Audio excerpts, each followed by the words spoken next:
started to tell us going. Also still saying something, no?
Good evening, happy Friday night. Oh yeah. Happy Friday night, happy Friday night, happy Friday night, happy Friday night, happy Friday night. We're going to be getting into something that I highlighted earlier in the show. Shout out Grizz. Going to be playing something from Grizz, very educational, the more you should know. Then we'll get to the hellos. I got to share this thing first. This thing needs highlighted even more. Shout out Grizz. Thank you so much. Let's get to watching this.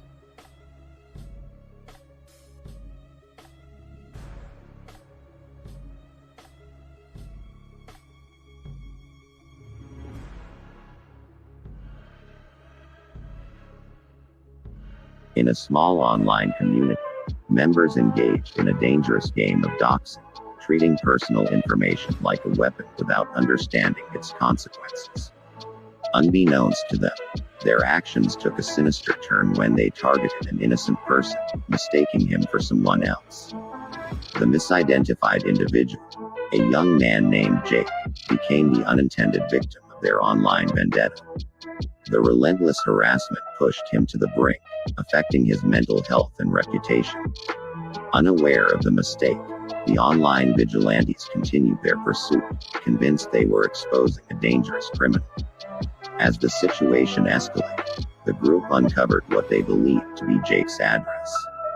In a disturbing twist, the real threat lay within their own ranks. One member with malicious intent, who had successfully infiltrated the group, obtained the personal information and had a dark history as a predator. Armed with the accurate details, the infiltrator began a campaign of terror, stalking and targeting vulnerable individuals. The online game had transformed into a real-life nightmare. Law enforcement, now involved, struggled to trace the source of the harassment, while the online community grappled with the realization that their actions had unleashed a genuine danger upon unsuspecting victims. The incident served as a grim reminder of the perilous consequences of playing with fire in the digital realm. Doxing, initially perceived as a means of justice, had spiraled into a nightmare scenario, demonstrating the importance of responsible online behavior and the potential for grave repercussions when personal information falls into the wrong hands.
Amazing video.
Ooh, man, that video is fire. Man, a lot of knowledge in that.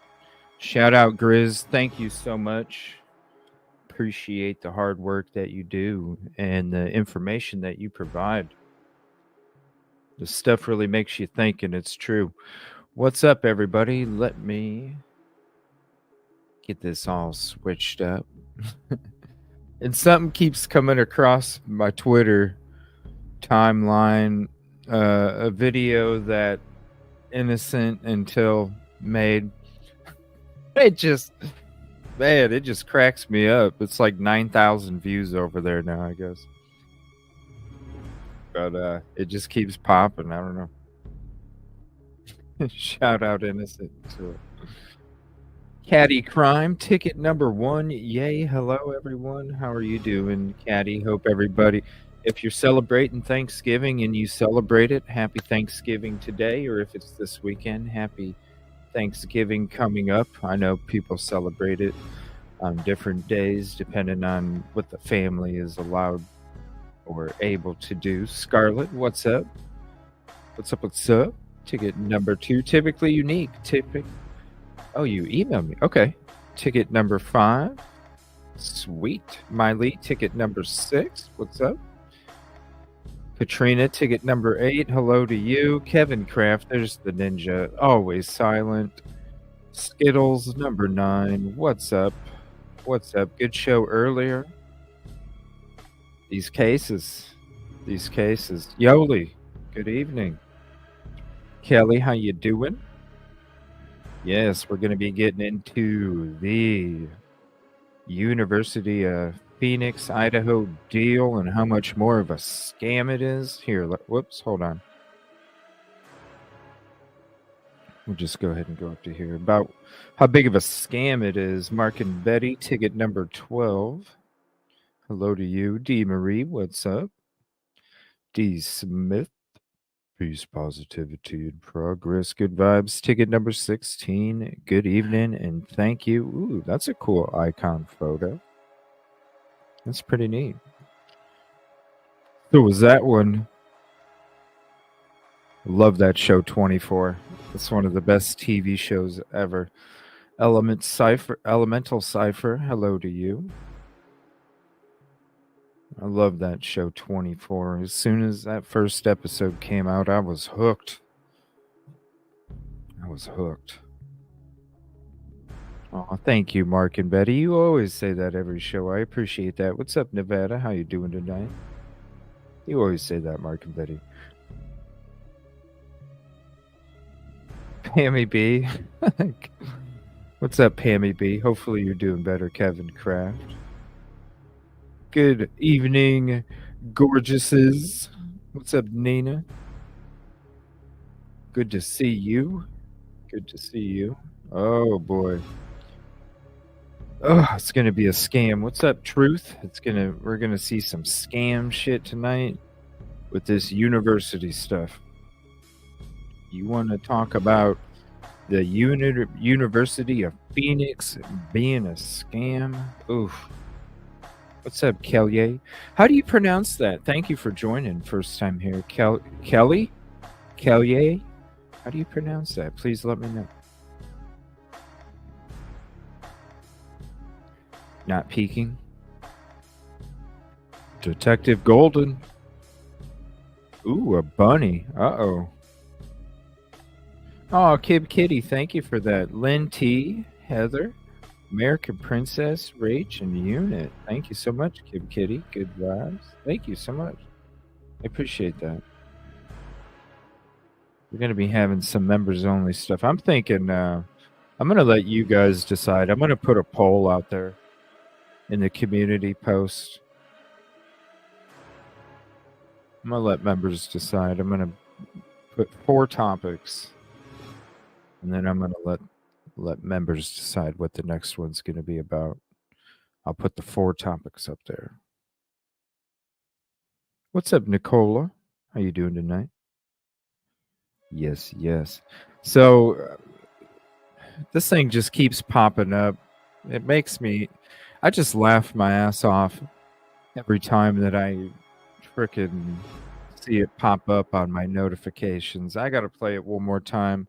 Shout out Innocent Until. This shit was hilarious. I love the beep. If you're not following Innocent Until on Twitter or you're not subbed on YouTube, there are the links for that. I'm gonna share this real quick, and then we're gonna go ahead and get into the show. Oh, I crack up every time. It's a constant daily reminder for them, and that's a hardship as well. Some of the families want it left alone until the trial Constant. is over. Constant daily reminder of how justice needs to be fucking served. A constant daily reminder that my path is a creative path, okay? It's all emotion, babe. It's just real. 4 victims deserve the right person to be convicted. I need one of those.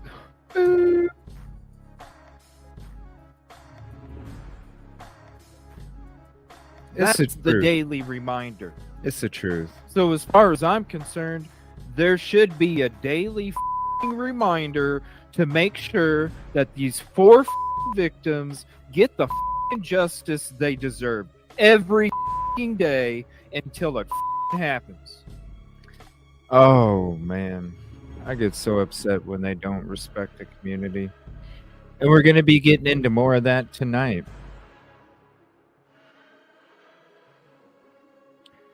If you guys missed it earlier, when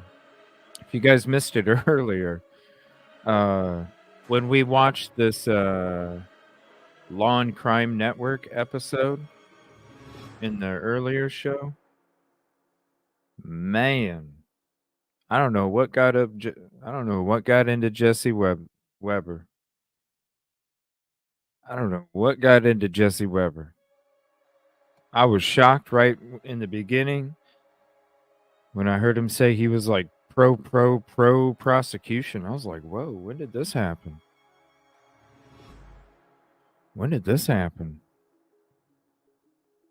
And then as you saw the show, the interview go on, you were just like, wow, Andrea.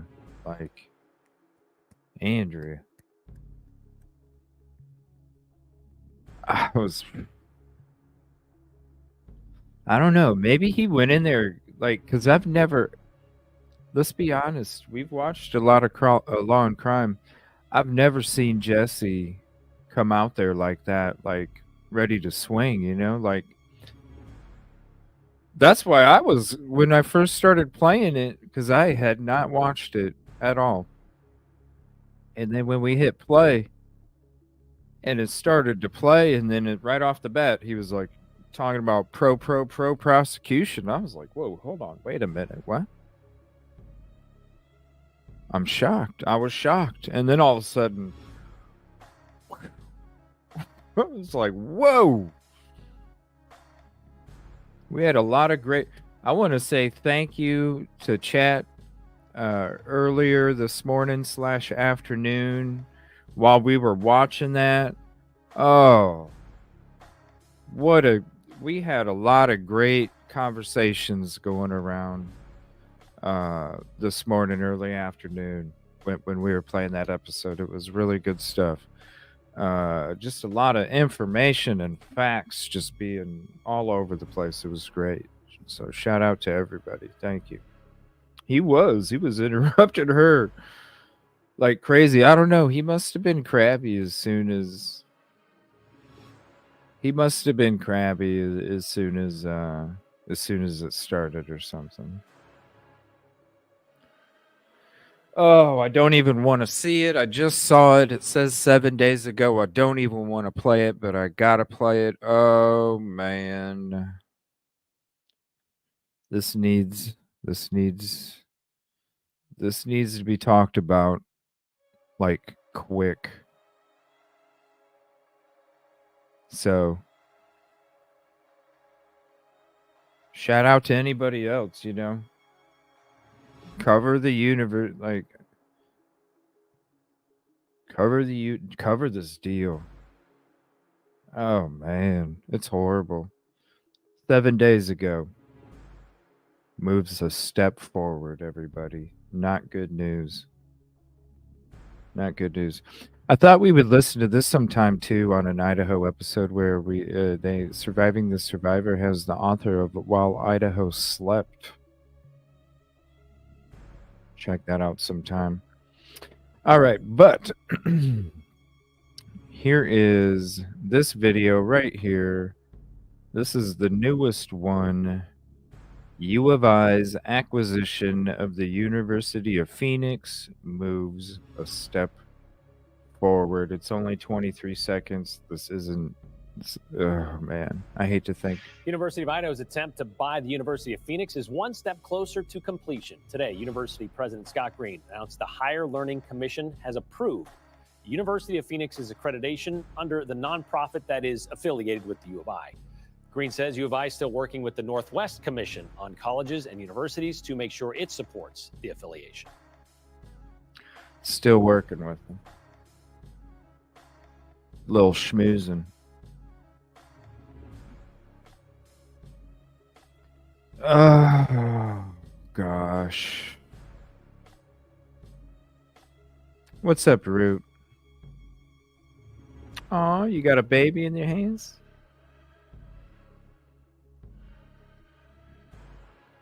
Alrighty.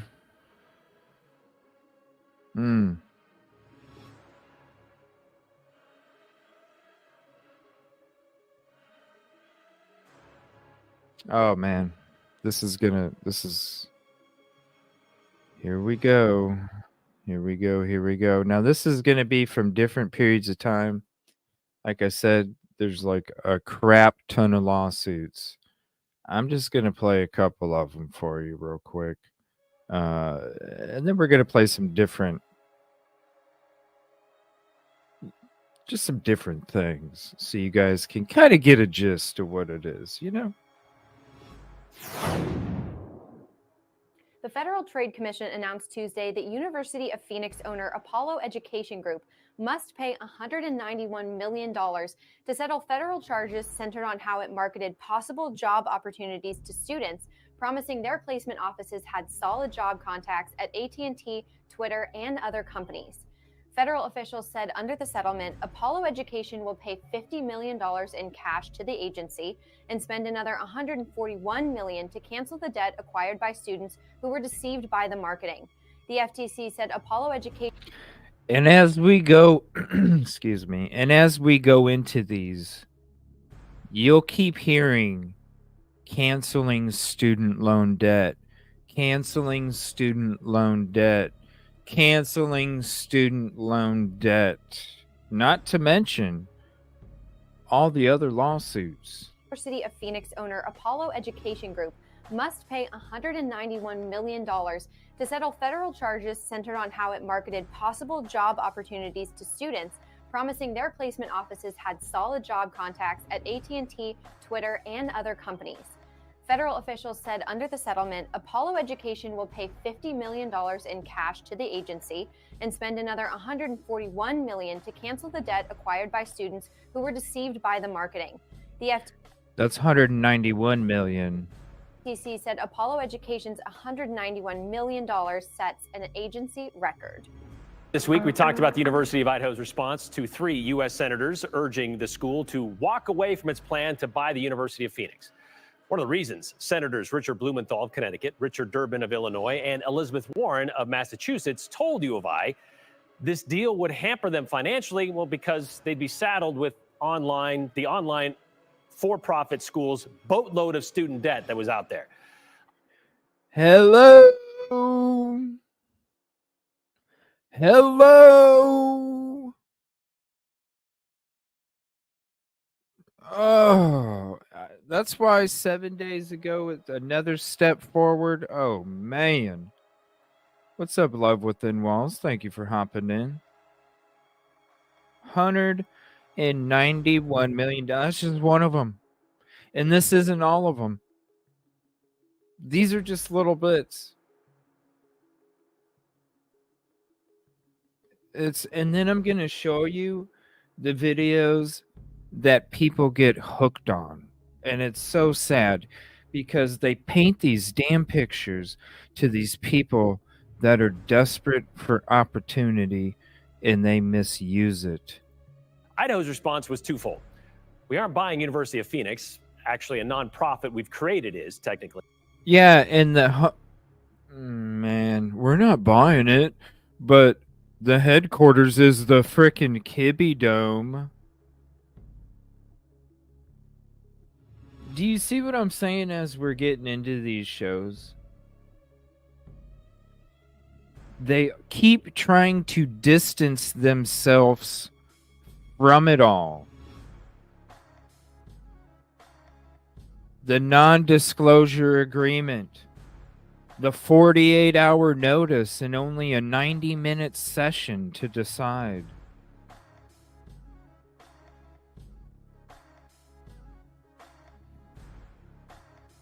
They're not only lowballing the University of Phoenix with the $550 million when they were asking for $500 to $1 billion. They're shortchanging the community because this is one of those fucking lemons that the university just wants to use to roll the dice, because the last thing they want is minus 1% enrollment. And so they're going to do whatever it takes to make sure that happens, even at the community's damn expense. And the community is ran by this fucking university.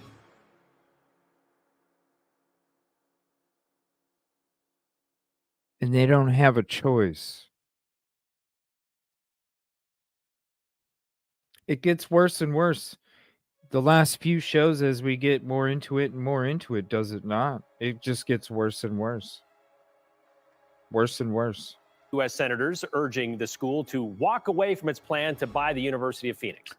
One of the reasons Senators Richard Blumenthal of Connecticut, Richard Durbin of Illinois, and Elizabeth Warren of Massachusetts told U of I this deal would hamper them financially, well, because they'd be saddled with the online for-profit school's boatload of student debt that was out there. Idaho's response was twofold.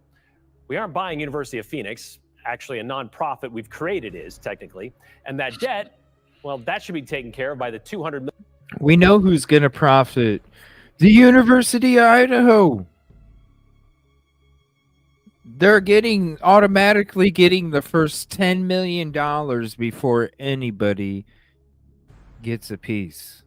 Automatic $10 million before anybody else gets a piece. It's disgusting. $1 million UOP has in its account. And besides, what debt?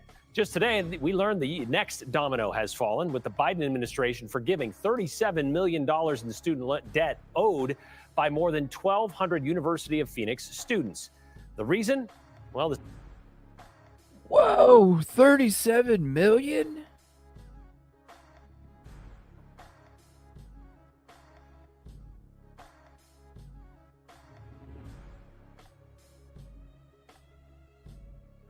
So you're going to continue. Hold on a minute.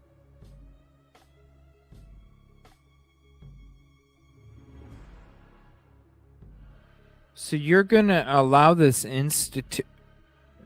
Let's just throw a bunch of money at it and allow the institution to keep going? What?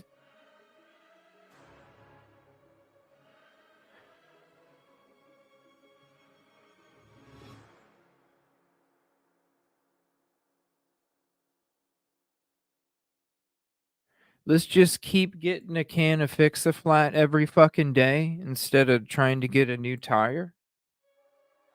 What?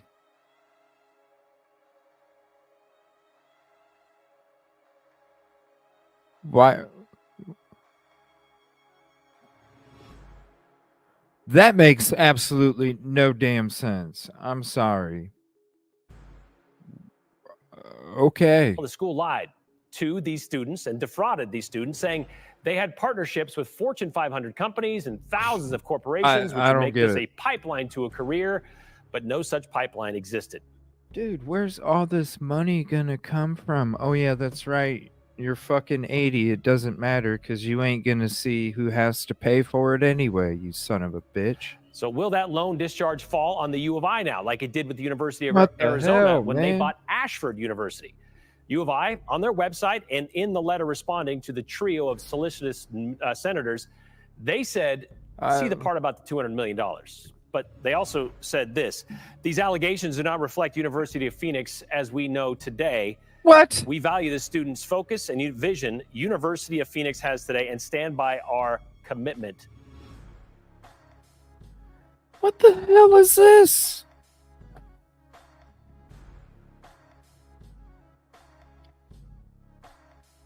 As you know today, because they didn't do it yesterday, and so therefore, as we know today, or was it as you know since you woke up that morning? As we know today.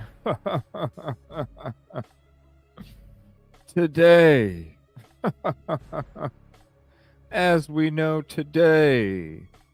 Yesterday, that's another question. But today, oh, yeah, as we know today, that those allegations do not reflect the University of Phoenix. What? To affiliate. Oh, my To a lord. real issue facing so many parents and their children as they prepare to head off to college.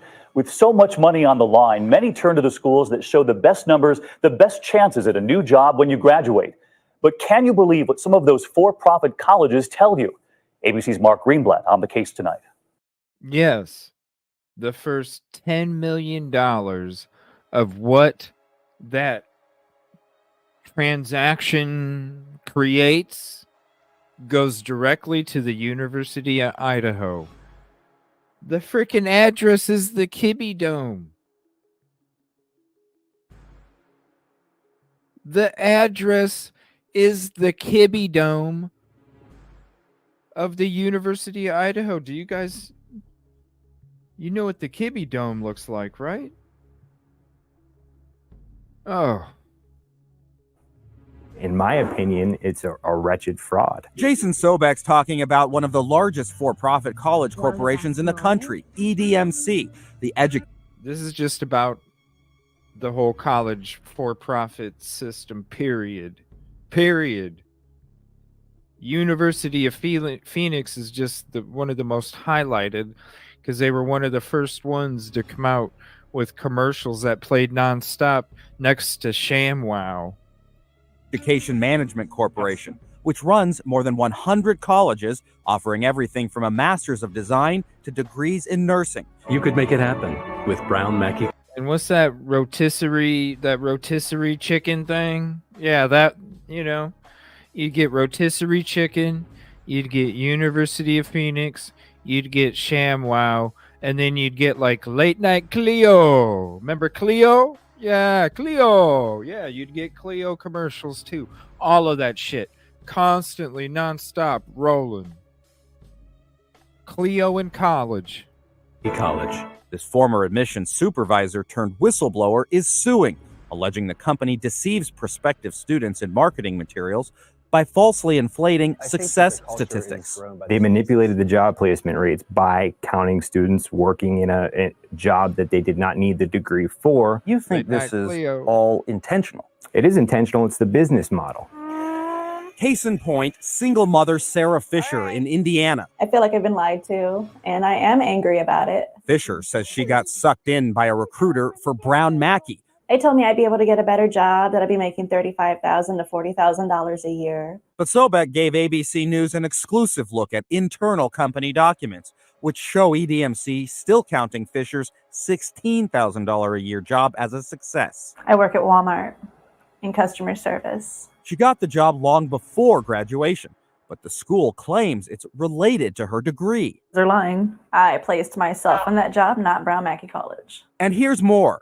Sobek says the company claims job success for this fashion marketing grad, this accounting major, and this business grad. But he says EDMC's own documents show this one is actually working for minimum wage selling shoes. One works at McDonald's, the other a janitor.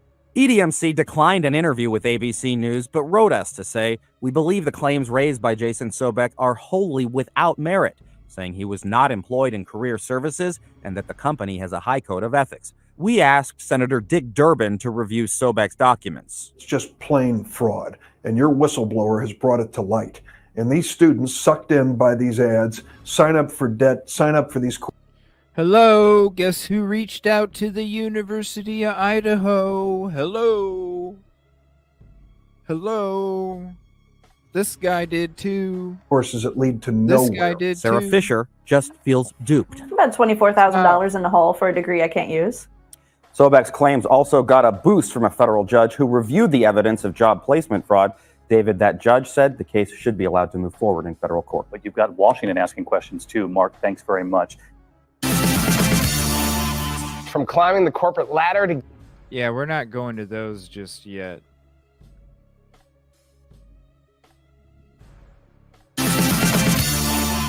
From climbing the... Here are some things I wish I could have investigated before committing to enrolling at the University of Phoenix. Trial period. University of Phoenix devotes the first 3 weeks of education toward a trial period to see if their dynamics are a good fit.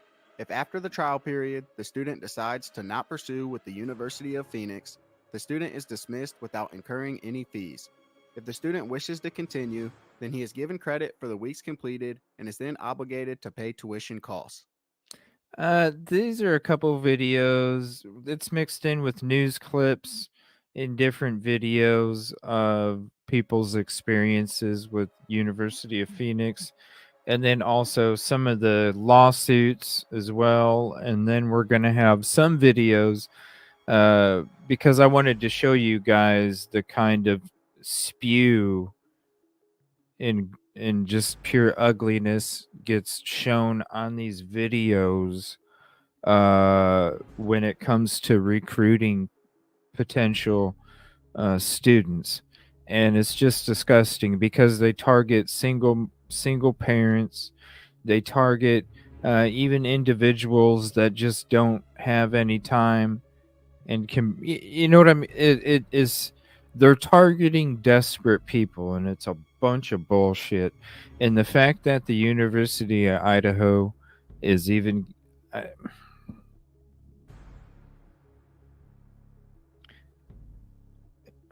it's not good. You see all the lawsuits that are happening with this. You see, why would you?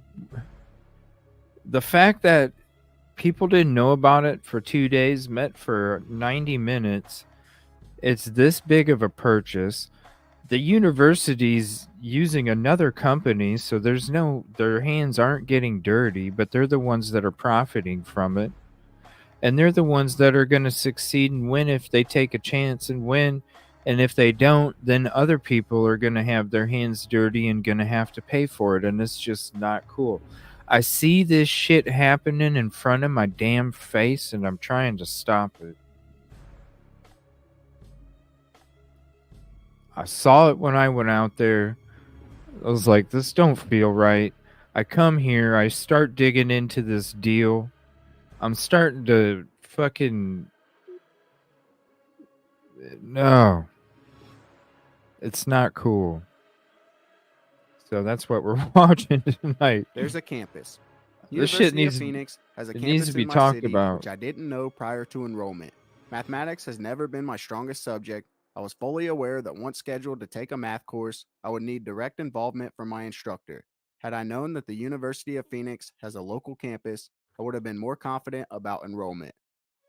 My pace. Upon enrollment into most colleges, the student is given a projected graduation date. When I got my projected graduation date, I was not aware that the University of Phoenix estimation was with the assumption that the student would choose to pardon himself from taking classes during the summer, hence my graduation date wasn't as far off as I perceived it to be. Academic rigor.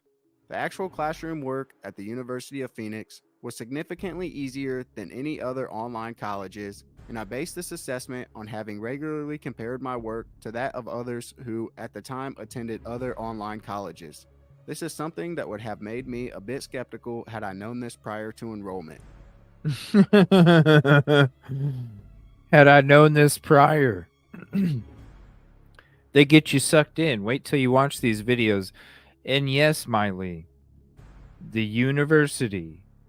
Well, so after this deal, you keep hearing it's not a reflection. They're good people.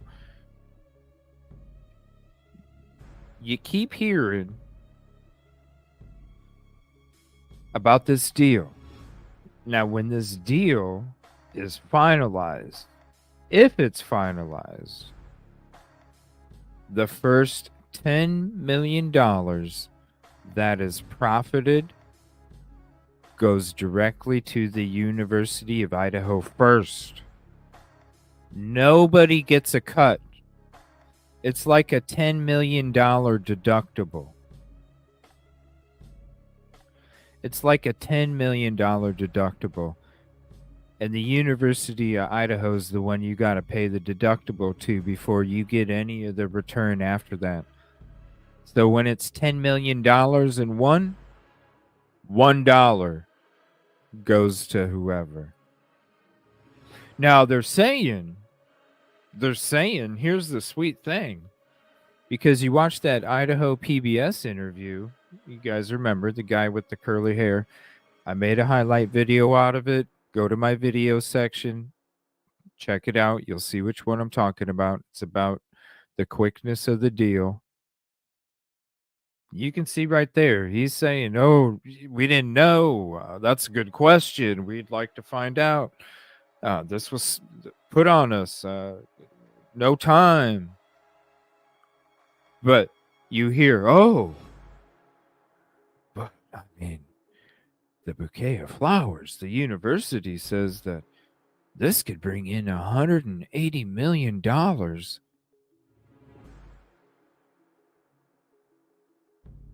In such a period of time. That's the great thing about it.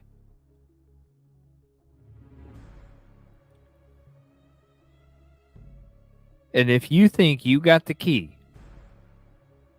to start a Dodge Viper for going to listen to a 2-hour seminar about timeshares, I'd like to sell you some beachfront property up in Alaska, babe.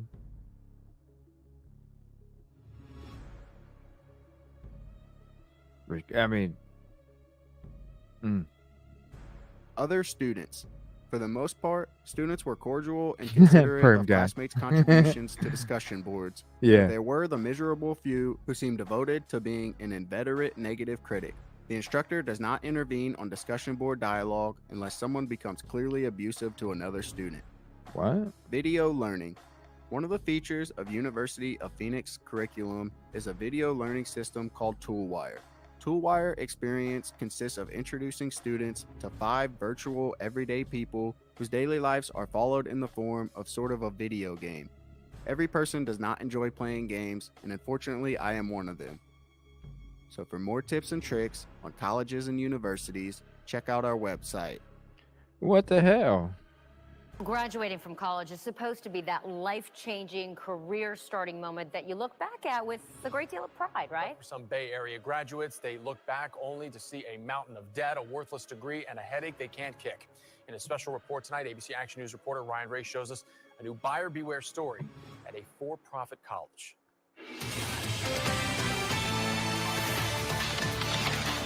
Almost a decade after earning his bachelor's degree in internet technology, Daniel Malden is living a life of regret. It changes everything for my life. And his future wife, livid. I am amazingly mad. Malden's nightmare began in the early 2000s when he enrolled at the International Academy of Design and Technology in Tampa. He took out roughly 60 grand in student loans that with interest ballooned to over 160 grand. Wow. Credit is what they would say. Not really talking about the difference between nationally accredited and regionally accredited. Oh, and what a difference there is. Their flashy brochure says it's a nationally accredited school. But here's something all students should know. State universities and community colleges... refunding, canceling student debt because of why? Shit like this. ...are regionally accredited. Credits at nationally accredited schools typically taking form advantage transfer, of these and people. Some degrees aren't even recognized by employers. Malden found out the hard way when he tried enrolling at USF for another degree. And then they looked and they're like, no, none of your credits are transferable. Now he's stuck with massive student loan payments, $1,600 a month, more than his house payment. So once you're in that hole, there's virtually no way of digging yourself back out. Student loan attorney Christy Arkovich says every week she meets new clients getting duped into taking out high-interest loans. And guess what happens, everybody? Every year when it comes tax time for these schools, check this shit. Every year when it becomes tax time for these schools, they have an opportunity to write off so much debt, and it's considered a tax write-off. It's considered a tax write-off. They're allowed a certain percentage to use on their taxes as a write-off. They want that debt. They want that debt. That debt is worth more to them than the damn money that the students are giving them, because the money that the students are giving them gets taxed, and the debt that they're getting rid of is 100. They're getting more for their money on the write-off than they are from the damn student giving them money. They would rather you be in debt.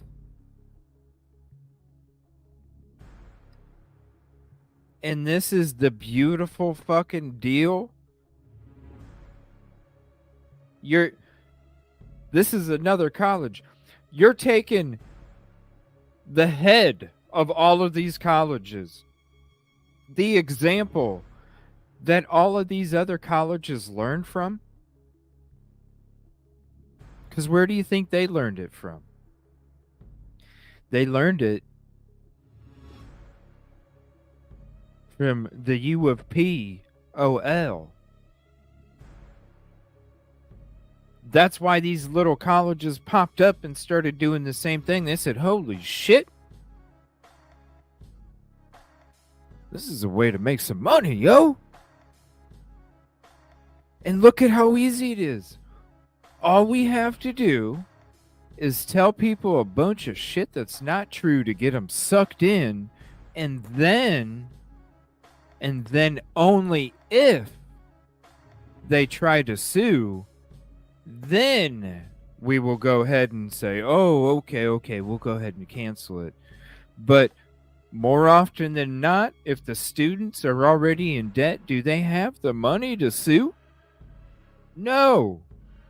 So it's a win-win.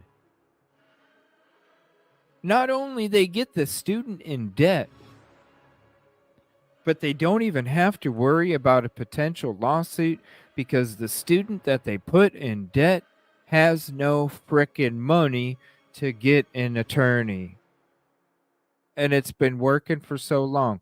And these other people pop up. Hell, it could be a frickin' storage unit warehouse. Could be the headquarters of Tree Lodge frickin' University Online. Could be a storage unit headquarters.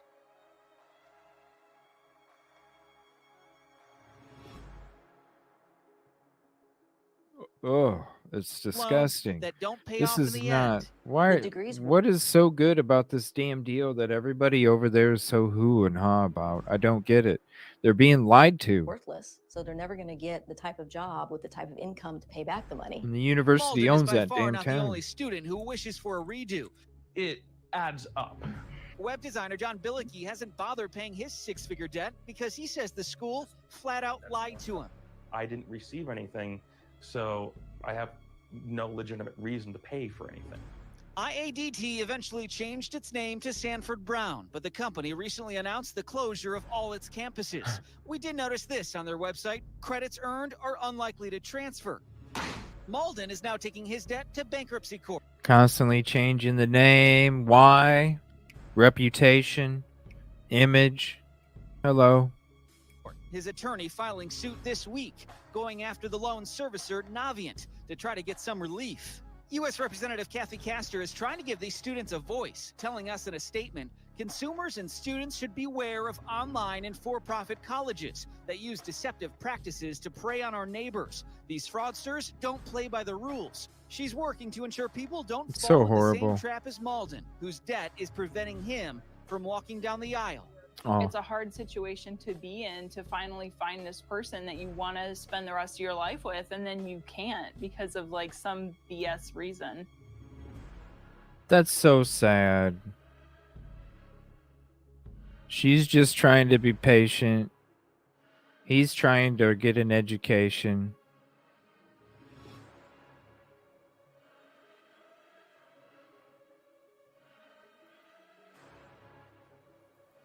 Man. People's real lives, you know what I mean?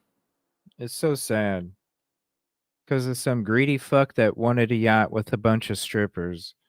Instead ruins a young couple that was in love and now is on hard times and facing some shit, you know?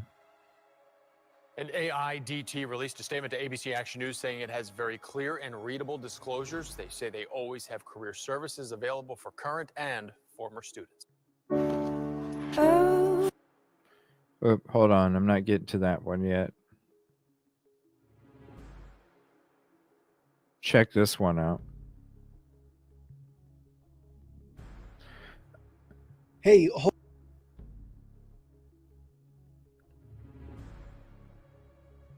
He's a former insider who's admitted he fudged records to boost enrollment at a And this is 6 years ago, and this is in Cleveland. He's a former insider who's admitted he fudged records to boost What's up, enrollment Tiffany? at a for-profit college, and that's not all. He says coworkers used your tax dollars to pay for their vacations and new cars. The investigator, Tom Meyer, has a story you'll see only on Channel 3 News. It wasn't about education. I felt like it was wrong. I'm selling them a $40,000 lie. Meet Arthur Green. It was about getting them in there to get the government dollars. Oh, thank you. A former recruiter for the University of Phoenix, the for-profit higher ed giant who bought naming rights to an impressive football stadium. Green is blowing the whistle on what is mostly an online school. He described their recruiting practices as overly aggressive and unethical. And we were trained to say, hey, this is government money, this is free money, get them in, get the sale. Green says the college encouraged recruiters to look the other way, even if a student didn't have a high school diploma or GED. Well, the mentality was enrollments over everything. They targeted military veterans in such ways that they... And this is one of the worst parts. This is why the GI doesn't even fuck with the University of Phoenix no more. The government doesn't fuck with the University of Phoenix anymore. And the University of Idaho is buying them for not them, the community is on the hook for $550 million on top of whatever frickin' lawsuits come. 550 is the minimum. You just saw the lawsuit earlier, 191. Add more, add more, add more, add more. The school continues to go. The school continues to roll. The school continues to print out fake ass fucking diplomas and degrees. Keep adding it on, adding it on, adding it on. And the community, remember, if the deal goes belly up, the university is only going to pay $10 million a year. Who's on the hook for the rest? It's such a shady deal. It's disgusting. What's up, They Melissa? targeted military veterans in such ways that the U.S. Defense Department once banned Phoenix from its bases. It was strictly numbers driven. How many numbers do you got? How many? You had a great week. Hey, I need you to double that this week. Phoenix leads the nation in student loan debt at for-profit colleges, more than $35 billion. Critics say more Phoenix students default on their loans than actually graduate. See Jay what I'm Harris saying? says a Phoenix recruiter convinced They want your damn debt. It's worth more to them to have your debt than it is to have your money for the fucking classes itself. That's why they need you to get the enrollment. Get the enrollment, get the debt. When you get the debt, that is the ticket. Just worry about enrollment. Who cares if they didn't have a GED or a high school diploma? Because the first day that they step foot and they go to their counselor, the counselor's going to go, "Oh, I'm sorry, there must have been a mistake." You're going to have to, and then guess what? Boom, students on the hook. Debt. Debt, debt, debt, debt. That's the name of the game for this shit. him to get a master's degree. I was led to believe that that's what I was going to get. I was going to graduate, get this great job. The master's didn't get him a great job, but it did put him 50 grand in debt.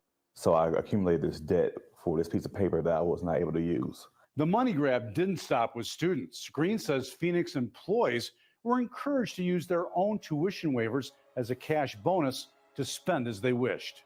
You can use that waiver, but we'll report to the government as if you need the money to pay for your tuition. When that tuition check comes from the government, you take that money and you do whatever you want to do with the money. He says employees went on shopping sprees with thousands in federal dollars. People bought real estate. People bought new cars. Green says he was fired for speaking out, and that's why his lawyer filed a whistleblower lawsuit against the school. So they're doing a disservice to the U.S. taxpayer, and they're doing a disservice to the students that are trying to better themselves. The University of Phoenix denied Green's allegations, Melissa, but Truth declined Seeker, further comment. Aaron, Like many for-profit colleges, the university has seen enrollment nosedive while default rates on student loans skyrocket. A group of former students has petitioned the government to forgive their debt, arguing they were duped into enrolling. On the nonstop, left and right. And he was fired. Here's another one. The University of Phoenix is shelling out some big bucks.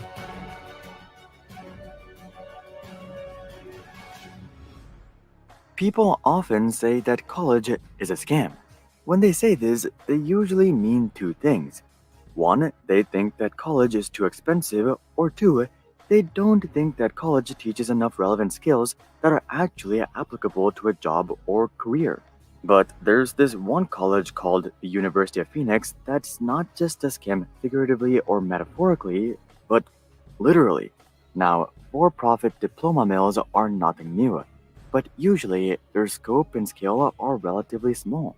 And the people who join these institutions are generally well aware of the shady status of the school. The University of Phoenix, however, isn't a shell company that's located in American Samoa. Instead, they actually have hundreds of massive locations across the US, including some of the most popular cities like Atlanta, Georgia, Austin, Texas, Las Vegas, Nevada, and of course, Phoenix, Arizona. They even had their own massive stadium. Seeing all this, you would think that the institution is very much legitimate, and technically, they are. Wow. At the peak, the university straight up had nearly 500,000 students, and the university also had plenty of distinguished professors to match. Basically, everything about the institution checks out. Yeah, they went from over 500,000 in 2010 down to 85 and projected 62 next year. That's how bad it's getting. Out, except for the fact that they're openly for profit. Now, if we're being honest, basically every institution is for profit, whether they like to acknowledge it or not. If they weren't, UT wouldn't have a $42.3 billion endowment, and Harvard wouldn't have a $50.9 billion endowment. Also, they wouldn't be paying football coaches magnitudes more than even their best professors. But that's for a whole nother video. The point is that while traditional institutions are also very much motivated by profits, there are certain lines that they won't cross simply to protect their reputation. Given that the University of Phoenix is openly for profit though, they don't really have a line. In fact, just recently, the FTC fined the university $50 million for their deceptive practices, which was dispersed to 147,500 of their students. And that was in addition to the university canceling $141 million worth of student debt. So here's the story of the world's most prolific for-profit institution and the various shady practices that they have leveraged over the years. Usually, when we take a look at the history of shady organizations, we'll see that they actually had wholesome beginnings, and the University of Phoenix is no different. The university was established by a man named John Sperling, who had a pretty humble background. John grew up in a tiny house in Missouri, and his parents were farmers and couldn't even make ends meet. So there was really no expectation for John to go to college himself. In fact, no one in his entire family had gone to college. Nonetheless, the cards would fall in a way in which John would not only get a bachelor's, but a PhD in history from Berkeley. I don't think you'd be surprised to hear that he became a professor at San Jose State University shortly after. Thank you. By all accounts, John had made it big. He had gone from being a no-name farmer in Missouri to being a respected professor in California. But John didn't fit in all that well with this new crowd. He hated many of his students as he felt that they didn't realize how privileged they were. Similarly, he hated many of his peers as he felt that they had become too comfortable and that they didn't try to incite change despite having the power to do so. This hatred wasn't one way either, as the university very much hated John as well, given that he was always a troublemaker. John was literally the president of the faculty union, and he was constantly trying to defy the administration. Hearing all this, it's surprising that John stuck around till his 50s. But he did eventually hit his breaking point after a rejection from the state administrators. You see, John had been teaching a class for local teachers and police officers. And what he realized through this class was that there were plenty of working adults who wanted higher level degrees. So John wanted to design a program that targeted working adults, but the state administrators weren't exactly big fans of this idea. First of all, the idea was coming from John, who was a known troublemaker. And two, the school already had plenty of students, so they didn't really care about attracting more. John, however, felt that this was an example of the institution exercising classism, so he would leave his cushy job and start pitching the idea to other universities that were in desperate need of new students. And unlike San Jose State, these institutions... See what I'm saying? That's the practice. You push people that need students. Who needs students? University of Idaho. They don't need a -1%. Now, the fact that they set records last year, or this year, I should say, I don't understand why you would roll the dice on this now. I think you're okay, considering you had a record. I think you're okay. I don't know why there's this huge gamble to throw the dice. I don't understand it.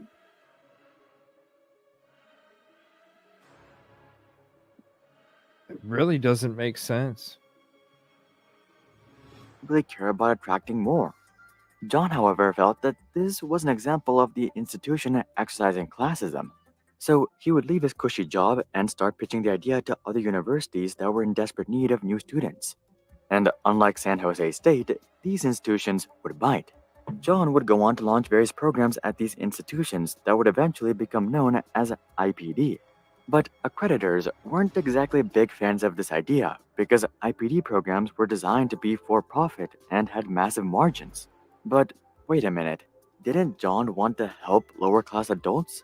Well, yes, but the only way that he could get these institutions to not only adopt this program but to actively care about and grow it was to offer profit incentive. But over time, the pushback from accreditors consistently became stronger and stronger. And eventually, John would be pushed to the conclusion that the only way that he could make this work was by starting his own institution. He didn't want to do it in California where the accreditors already hated him though. So instead, he moved to Arizona and established the University of Phoenix in 1976. Wow, it was started in 1976. Interesting. Huh. Yeah, The university was by no means a success from day 76. one. In fact, it was very much a failure. During their first year of classes, the institution only had a total of 8 students. Wow. A lot of this had to do with the fact that the university was unaccredited and had tight stipulations on who could apply. Initially, the prereq stipulated that you had to be at least 23 years old and already have some work and college experience. But as the institution gained accreditation and expanded into more populated areas, they saw greater success and would eventually even become profitable. But their biggest jump forward didn't come till 1989, when John began offering online programs. This made the university a pioneer in online education. And if you know anything about the 1990s, you know that investors very much had a sweet tooth for online products. What's up, Echo? So, when the university's parent company, Apollo Education Group, went public in 1994, investors ate it up. Investor capital would allow the institution to grow faster than ever before, both physically and virtually. Their programs included business, education, health science, social science, and many more. They also offered all sorts of degree programs from associates and bachelors to masters and doctorates. The university would even expand internationally by opening a campus in Vancouver in 1998. Wow. All of this allowed the university to grow their enrollment to a total of 100,000 students by the end of the century. They had a campus in Vancouver? What? Like having a McDonald's in Russia. What the hell? A university. Now, I was like, holy shit, what the hell is a state, Idaho, all the way up there wanting to do with a university that's an online university from way down there.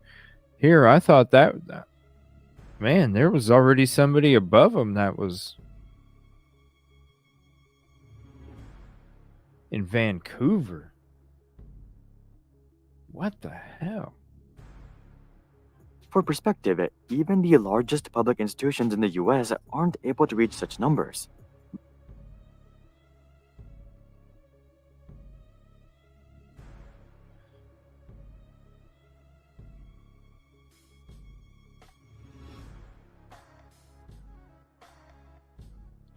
So in 2000, the school's enrollment was more than 100,000. And during all those late night Clio commercials and University of Phoenix Online, it ballooned to 600,000.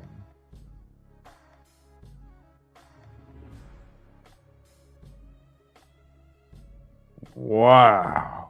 And then the average for other institutions, students by the end of the century. For perspective, 73, 70, 67, 60, 56, 56, 54, 52, 52, 52. They were killing it. Even the largest public... Shit, it don't... Even if they only have... Shit, even if they only have... Shit, 85,000, they still had more than the top Texas A&M. This is nuts. And they hit almost 600,000 in 2010. This is a money cha-choo, cha-choo. That thing is just roaring down the tracks. Of Holy 100,000 shit. students by the end of the century. For perspective, Off of all those people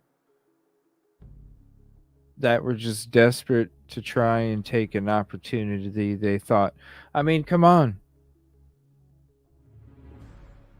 I would have took the online shit too. I wanted to do schooling, but I couldn't even barely afford shit. When I had custody, it was like, I didn't get child support. She didn't pay it.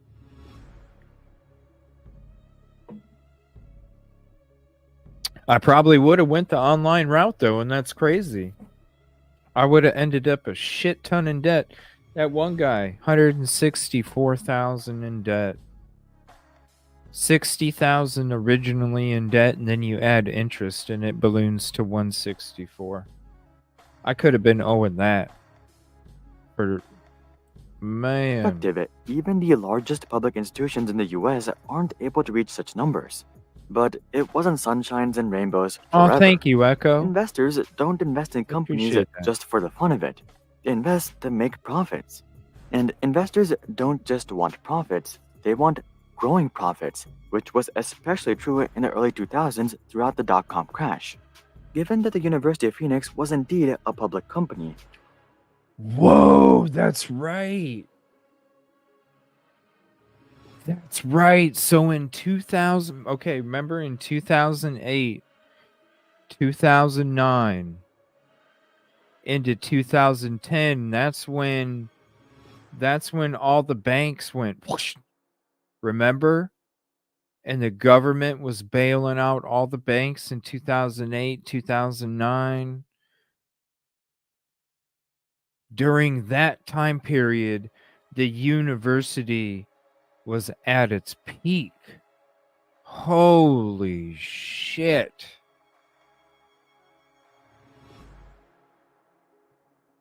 It's like a fucking Enron.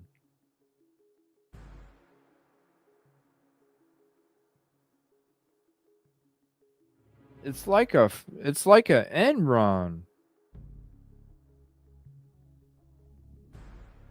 But the university is not they're not inflating the numbers, they're inflating their accreditation.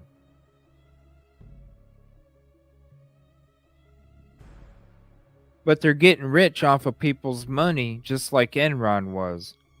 But that's the difference. University inflates accreditation, Enron was inflating profits.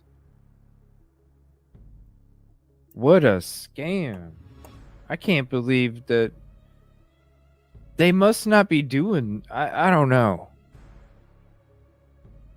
Like any of this stuff, I don't know why you wouldn't sit there and go, hold on a minute, people, we need to see. We're not even digging. We're not even digging. And it's like, what are you doing? What's up, V-Slims? We're not even digging. Whoa. And it's like, no. Oh, man, what is One of their legal obligations was to address shareholder interests. And this is what would set. Echo, thank you so much for the super sticker. It's Level Up. Is that what it is? Level Plus. Thank you so much. I appreciate that. I miss playing video games. I hope you are too, Cindy. Thank you. Employers look at resumes that have University of Phoenix and they pass. Yeah, they laugh at it.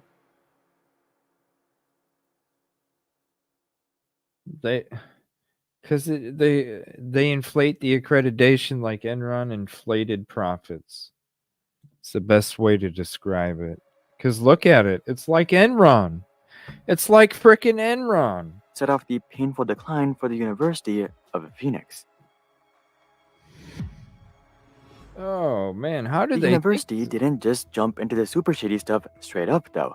Like most things, their descent into the darkness was much more gradual, starting with much smaller infractions. For example, in 2000, they started to drift away from instructional hours. As you would guess, paying a professor to teach a class is obviously not cheap. So the university started to sprinkle in some group study hours that would be counted as instructional hours. The university would end up being fined $6 million for this practice, but this was just the beginning. A few years later, 2 university recruiters would file a lawsuit against the institution for allegedly predatory recruiting processes. Allegedly, the university had been paying admission counselors based on the number of students that they enrolled, which is actually a violation of the Higher Education Act. Get the debt. That's where the money's at. They probably got a bonus every time they got somebody enrolled, which gave them incentive not to give a shit. Oh, you don't have a GED or a high school diploma? It's okay. We can sign you up anyway. Yeah, we just won't say nothing. Just keep it hush.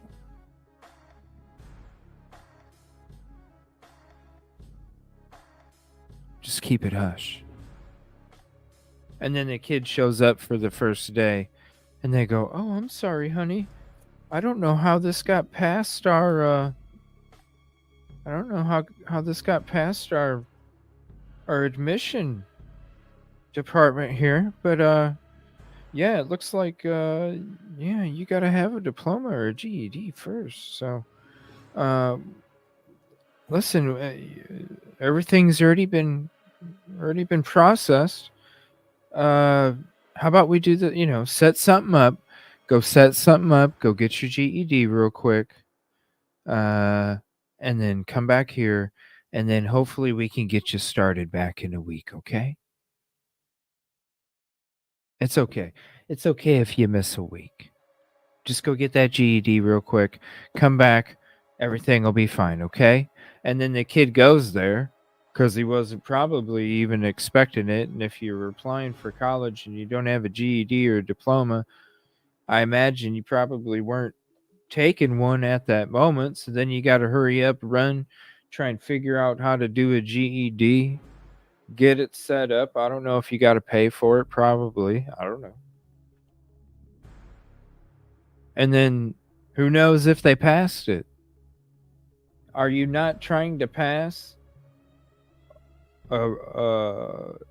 basically high school in a chunk, right? With the GED, basically like high school in a chunk. You think you're just gonna drop down, sit there, take a fucking test, and walk out I don't know, probably, maybe not. And then that person's stuck. And then what are they gonna do? Well, I already paid for it. And then boom, the class goes by, money wasted. Well, we can't help it. You already paid for the class. You were enrolled. It's not our fault that you didn't have the proper. And then the next class comes, you can't get, boom. Well, you still owe it. It's not our fault you didn't show up. Disgusting. For obvious reasons, and it's not a good situation when admissions counselors are incentivized to act for their own benefit instead of the benefit of the potential students. The university never admitted to any wrongdoing, but they did agree to pay a settlement of $67.5 million. Right, settlement so they don't have to admit any wrongdoing. They can continue and they can continue and they can continue and they can continue. This is the thing. We're going to collect a hell of a lot more than we're paying out. It's like these railroad companies. When it comes to, there's another train derailment, chemical spill, where 2 towns were evacuated. And that's the thing. They rake in so much money. They're like, hey, when it happens, we'll just pay for it. We've already collected all that amount and more anyway by the time we'd have to pay for something anyway, so screw it. Just like this university, we already collected more than $67.5 million. It's just the cost of doing business, right? It doesn't look like they changed anything after the settlement, though, as they just became even more aggressive when it came to recruiting. When you're able to take 2 steps and you only have to have 1 step back and then continue to take 2, you're going to continue to move forward. There was no reason that they ever had to be worried about any kind of lawsuits, because to them, they're already making way more than the lawsuits they'd have to pay out anyway. And the lawsuits were coming at them a third of the time, which they're still winning, you know? University precisely priced their degrees so that the entire cost of the degree could be handled by government grants and loans. This meant that basically anyone could afford to attend the school. But that was kind of also the problem. Basically anyone could afford to attend the school. This resulted in a bunch of people who weren't exactly academically inclined to join the school. These people had very little chance of actually getting through the coursework and obtaining the degree, meaning that much of the effort that these students spent at the institution would be a complete waste. Yet, they were pushed by recruiters to join anyway, just so that the institution could earn more money from government grants. One group of people who have access to a bunch of government grants is veterans. And yes, the University of Phoenix would shamelessly target veterans.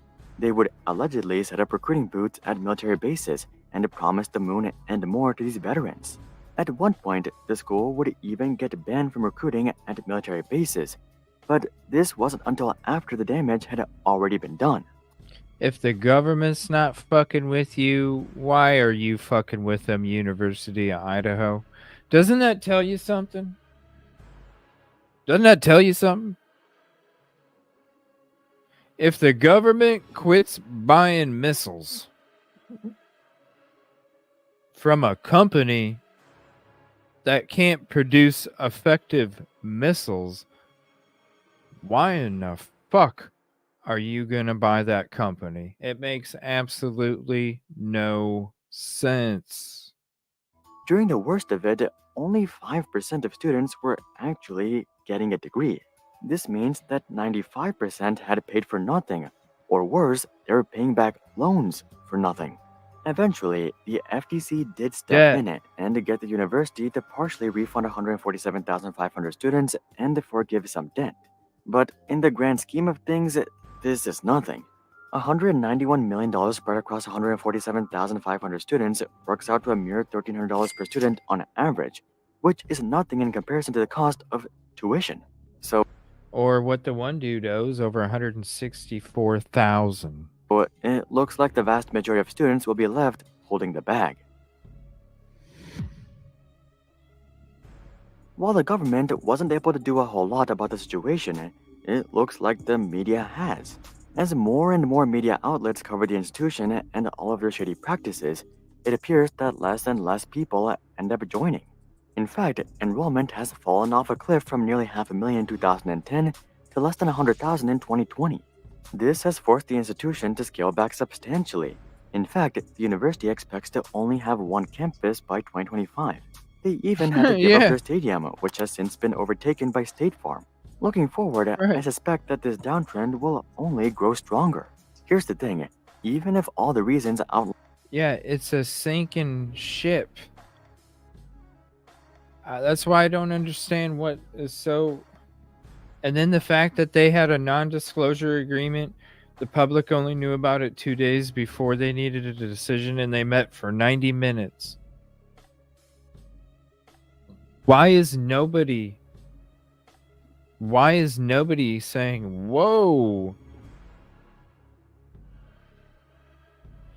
But the university says that they could bring in over $170 million in no time. I mean, that's a lot of money.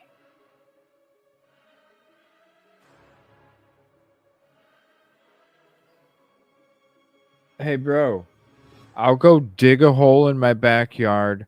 I'll fill it up with my garden hose, and it's a wishing well. And I bet you all you have to do is 10 coins or less, and I bet you $1 million comes flying out of that hole. Just keep tossing them until it happens. Trust me. Quarters. Okay. I mean,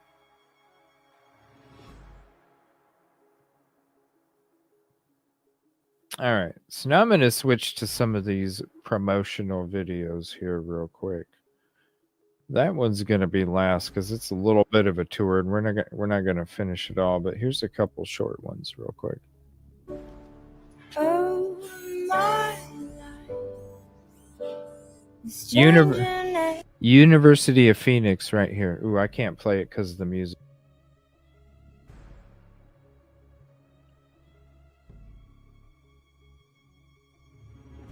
See?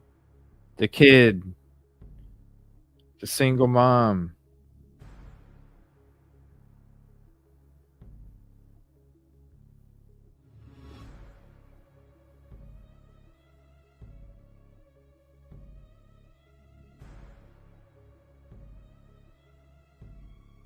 I just saw something that said you could do it in a year for.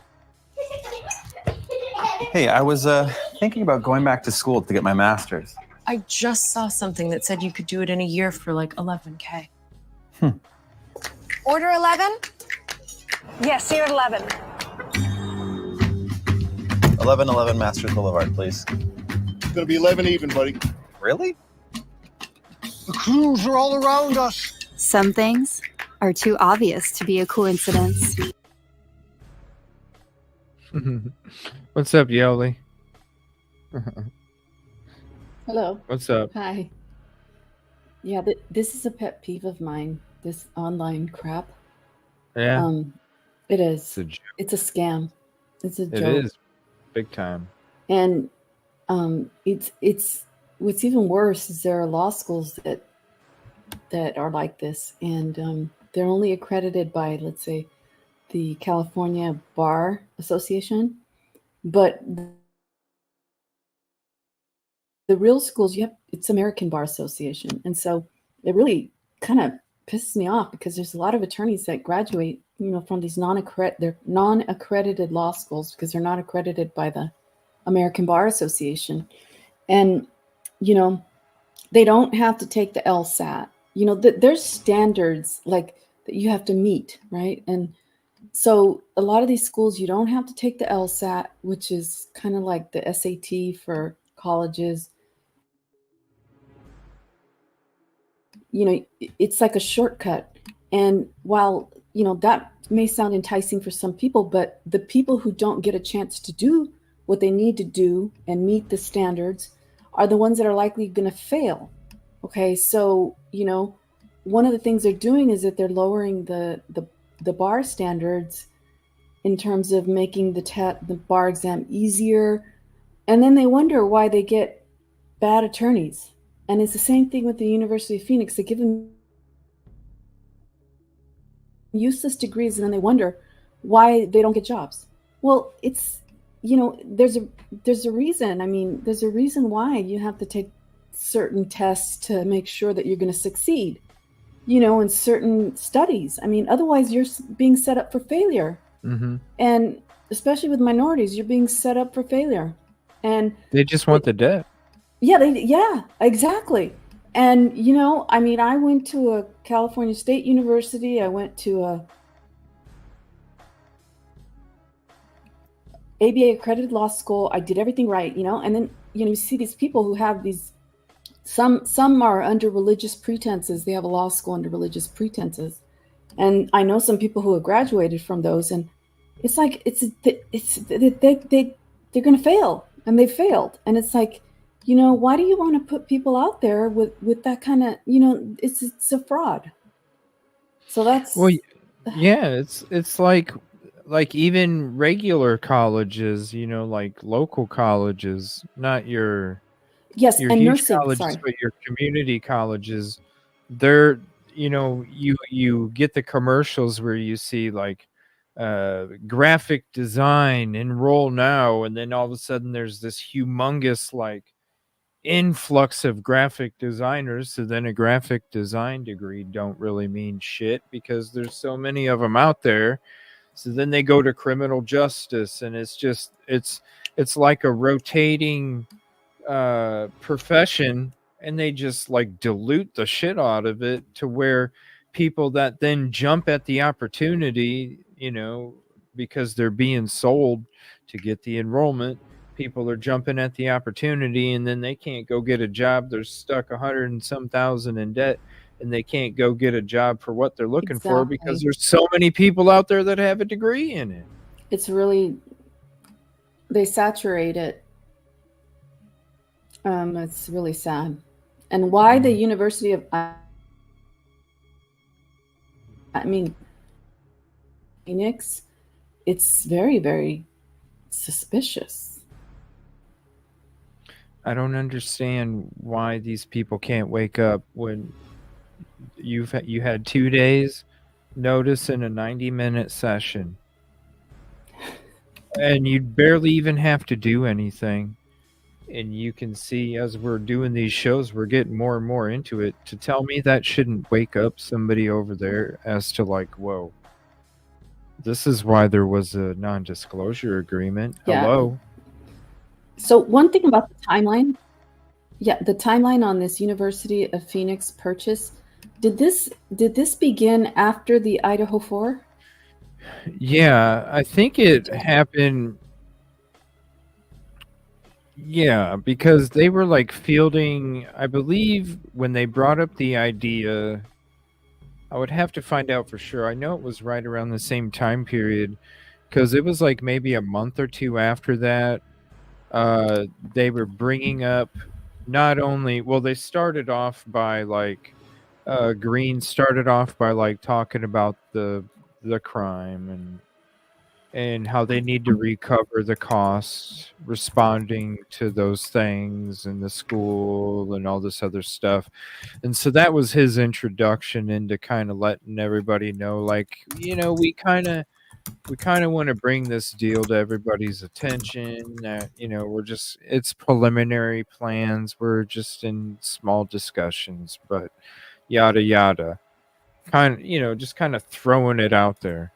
But really, they were scared that the enrollment was going to take a huge hit. And So that is just,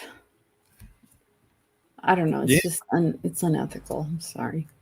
That's why they wanted to send the students home. They wanted the students to feel like totally cool.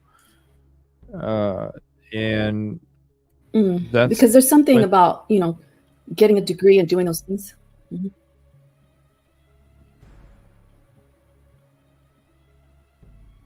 Go ahead.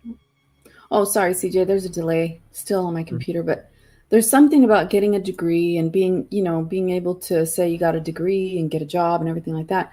But, you know, the degree, it's if it's not worth anything, or if you're going to be competing once you get into the workforce, you're going to be competing against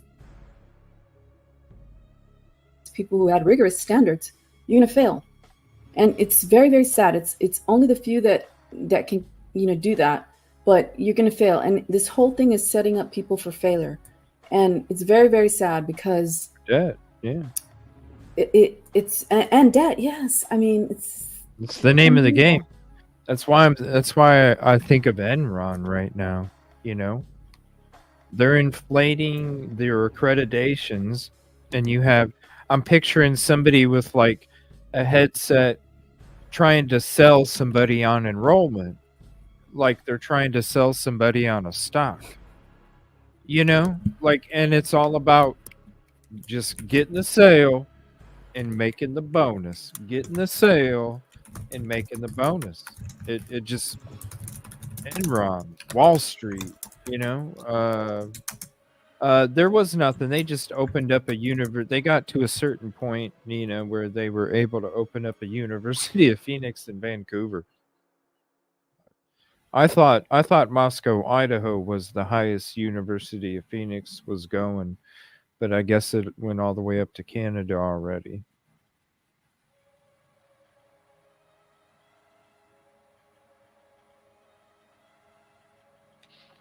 Yeah. So this is a university. No, this is a grad student.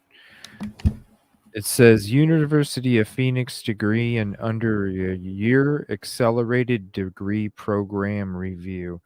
This is like 8 minutes. I want to hear what this guy has to say about this accelerated program. Hey, hope you're. And then we're going to get into some University of Phoenix little commercials here, promotions.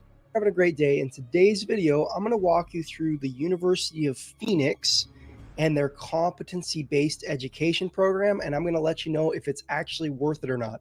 Those of you who've been watching my channel, you know that I love competency-based education because it allows you to prove to the school that you have knowledge or that you are ready to test out of a class.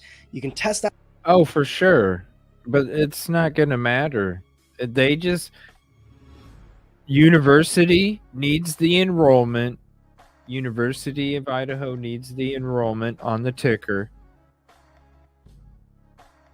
University of Phoenix, chapter of it, needs the debt. And they both win. One gets enrollment, the other one gets debt. Everybody wins.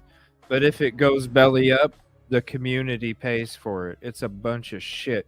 And the fact that it's going to be 95% this thing's going belly up because it's already a sinking ship if you don't see it. They're going to end up paying more in lawsuits in the next 5 years than they are going to be paying for that 550. I bet you the lawsuits, if not match it, double it in the next 5 years. I would not be surprised. That easy. Out of classes, you can graduate way faster, and it saves you a whole bunch of money. So I love these programs. University of Phoenix just launched some competency-based programs, and I want to walk you through them and tell you whether they're worth it or not. So if that sounds good, then let's dive in. Hi, I'm Ryan Swait, and I used to be a 2-time college dropout, making just $12 an hour. Then All right, so the first thing I want to do, let's just jump over to University of Phoenix's website, and I am going to show you their competency-based programs, okay? So we're going to go in here to degrees and programs, and as you can see, they have added a section called competency-based programs. We're going to click there, and they've got programs listed here, but we're just going to go see all competency-based programs, okay? Now, we're going to learn a little bit right here on their website about their competency-based programs, and I'm going to tell you something that's a huge red flag for me, okay? So we're going to scroll down here, and right here, how does CBE work? How does competency-based education work? They're saying this part is good, okay?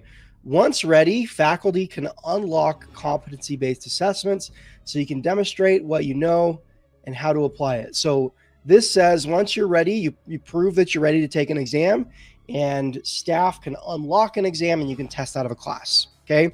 That's good. That's what we want to see in competency-based education. But this is the red flag, okay? Take 3 to 4 courses at your own pace every 16-week period, okay? When they say at your own pace, that's good, okay? That is good. You can progress through course material at your own pace. You can test out of classes at your own pace, but 3 to 4 courses every 16-week period, that is a huge red flag. And I actually have reached out to the university, and they 3 to 4 courses every 3 months? Holy shit. That seems like a lot to me. Is that a lot or is that not a lot? It's at your own pace. So, yeah. 3 to 4 courses. So, see, every 3-month period. Yeah, there's issues because, like I said, some people need to show up and go to school and learn it. It's discipline. And so you have these people who think they can do 3 to 4 courses at your own pace every 16-week period. Well, are they really going to do it? We don't know. So for a year, they got to take 12 to 16 courses. Mm-hmm.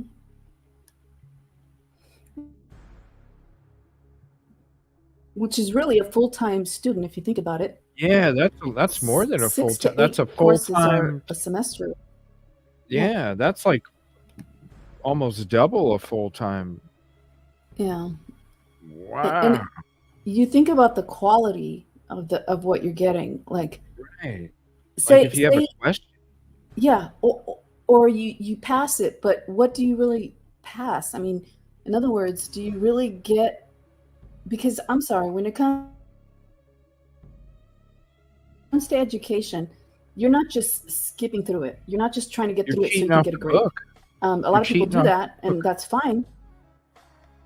You gotta be. Yeah. In order So- to make that deadline, you gotta be cheating off the book. Well, it's you know, I have a real pet peeve, and maybe it's because I went through everything that I needed to go through to do what I needed to do. I passed the bar exam the first time. I took, you know, I did everything I needed to do, and even when I was in high school, I went to a continuation school because I didn't really fit in, and then I graduated. I went back to my high school and graduated early, and so I went to a community college. I graduated in December of '86, and I was supposed to graduate in June of '87. But what I'm trying to say is that you know you gotta you. It's more than just getting through it. Like maybe there are some classes that you get through and you barely make it, but here you're talking about like the quality. Like, do they let you look at the textbook when you're taking the exam? Like, And I'm sure they do. Plus, you're gearing it towards single parents that quote don't have time. exactly. So you're gonna be in a compromising position where it's like, yo, I'm behind. It's really so unfortunate. But you know what? Is that why Especially with the they're- pandemic, it became worse. But Is that why the accreditation isn't like as transferable, is because people can literally cheat off their textbook or have somebody else do it, so they don't take it as seriously? Is that the reason why? yeah, I mean, I think That shit- yeah. So accreditation means that, you know, the Board of Education, whether it's a community college or whatever it is, they accreditate schools to make sure they meet a certain level, right? Yeah. But when there's no accreditation, or they're accredited by some rinky-dinky, they're accredited by something that sounds official, but it's not really. People get misled, and so they go do these things, and you know, I mean, they're able to have an open book exam on every single subject. Now, how is that? I mean, I wouldn't be you know, surprised if and they and the reasoning behind it, they say. to extend it even. But here's the crazy thing. The reasoning, they say, is because when you go to work, you're always going to be able to refer to something. So it's not fair to have tests where you can't, you know? But, you know, there's something to be said for, you know, working for it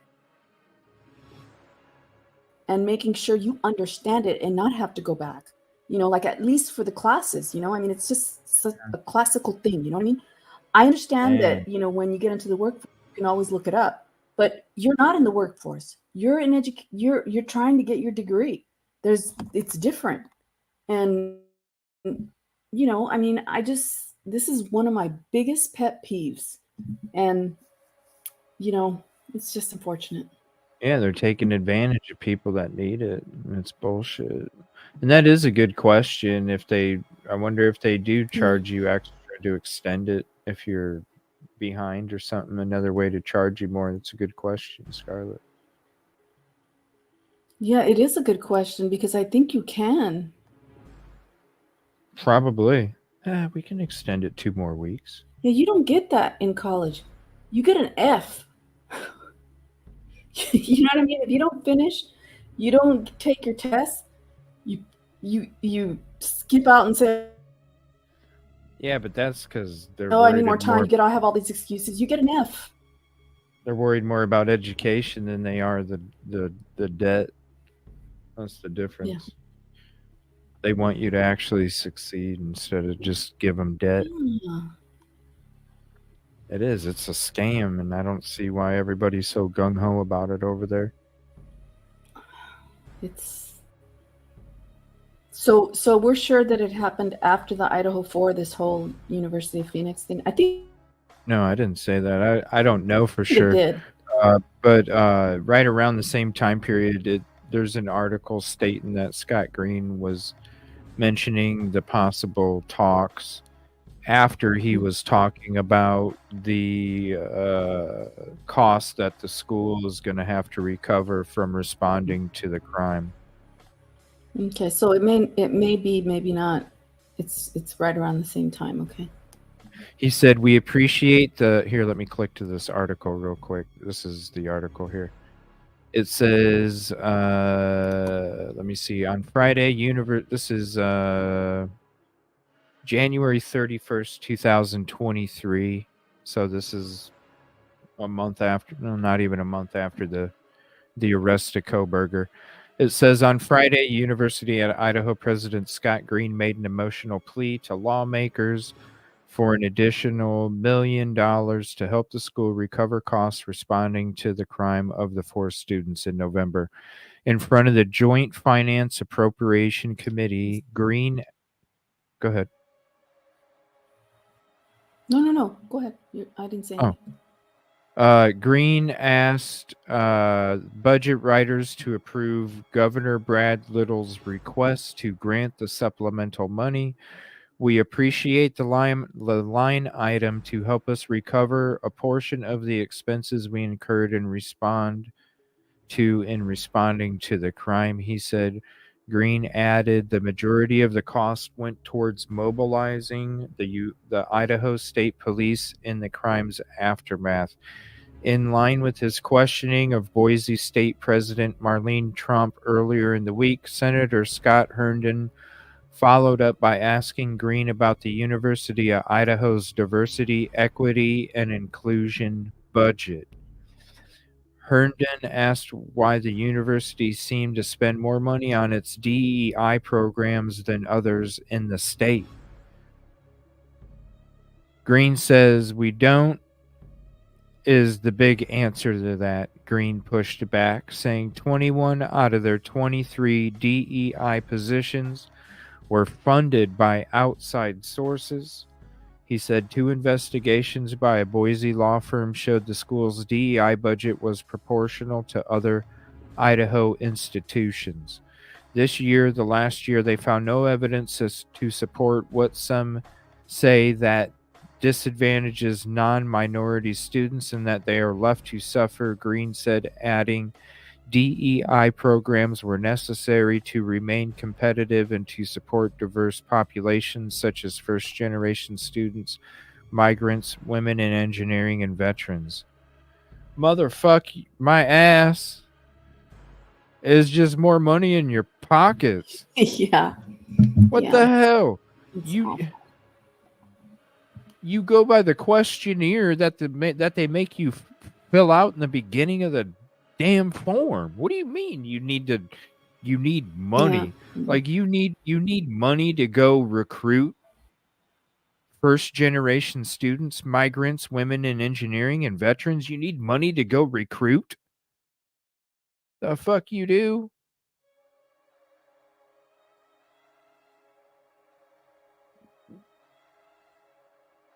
Here's the link to that article. That's a joke. All right, we'll get into the rest of this video here. Yeah, it's a big pet peeve. It's a big pet peeve for me, so I probably should just be quiet now because I could go on and on. So I'll just be quiet for now and listen to the rest of the videos. All right. I'm sorry. It is. It's like you don't even know. Anyway. I mean, I understand the opportunity, but damn, this is a scam from the get-go. It is a scam. And yeah. Confirm to me, you are only allowed to take 3 to 4 classes every 16 weeks. So they limit how many courses you can take per semester. That is absolutely what you don't want to see, because guess what? If you go through the traditional path, 3 to 4 classes every 16 weeks, it's really, you're not graduating faster. Yeah, you can progress through coursework more quickly and maybe spend less hours per day studying. But your graduation time's really not going to be faster because they cap you at 3 to 4 classes per 16 weeks. Okay. Huge red flag. Most people that work with me to accelerate their college degrees try to finish one class every week. Okay. That's an entire semester of college per month. And that's a pace that's achievable at a lot of different colleges and universities. So huge red flag for University of Phoenix competency-based programs. They limit you, okay? They don't actually allow you to graduate in less than a year like a lot of colleges and universities do. Now, another thing, they only have a couple of competency-based programs to choose from. An MBA, okay, a Master's of Health Administration, Master of Information Systems, and an RN in nursing, okay? So, like, that's it. Okay, that's not a very big variety. So that's another red flag. I don't love the school. And guess what? They kind of have a bad reputation. But I want to jump over to some data. Okay, this is from the U.S. Department of Education. They give college scorecards to colleges and universities. Basically, what that means is they just share real data with you from the U.S. Department of Education. So it's really, really good information. Okay. Here's some more red flags. Number one, the graduation rate is 27%. University of Phoenix graduation rate is 27%. That's terrible. Absolutely terrible. They have an extremely high amount of students dropping out. Okay. The average annual cost, and this is after student aid. The average annual cost after student aid is $13,000 a year. That's way high for an online school, like really, really high for an online school. Okay. The next one, median earnings. Okay. How much money you're going to make after you graduate. Their median earnings for a college grad is less than $40,000 a year. That's terrible. Like absolutely terrible. Okay. Who wants to go to college and make 40 grand a year after they graduate? Red flag. Okay. And you can go through here and you can go through some more data. I'll leave this link down below in the description for you. Another red flag. This is something that I look at for all universities, and you really have to get creative with Google searches to find this information because it's not always in the same place. But this is scholarships.com. Okay. This data is really important to me. Okay. Graduation rate within 4 years, because colleges and universities, they all tell us it takes 4 years to graduate. Reality is that's not the case. The national average is more like 6 years, but there are universities that average faster than 4 years. Okay. Now, at University of Phoenix, average graduation rate, according to scholarships.com, is 0.4%. That's seriously so bad. Graduation rate within 5 years, 4.5%. Graduation rate within 6 years, 8%. Okay. This is terrible. Okay. Number one, you probably already know University of Phoenix just does not have a great reputation to begin with. But then when you add, let's have a competency-based program where we actually limit you and you can't graduate faster because you can only take 3 to 4 classes every 16 weeks. Then you can compare how much money the average graduate makes after they graduate and get a college diploma, 4-year graduation rates, all of it, tons of red flags. The point of this video is I want to tell you, if you're considering University of Phoenix, reconsider. This is, of course, my opinion. Maybe there are people out there who love the University of Phoenix. You can do some more research. It's whenever you're researching a school, you don't have to just take my word for it. Research and get data from lots of different sources. I've shown you some here in this video, but in my personal opinion, University of Phoenix is a huge waste of time and money, and their college degrees are not worth that much for your career. Okay.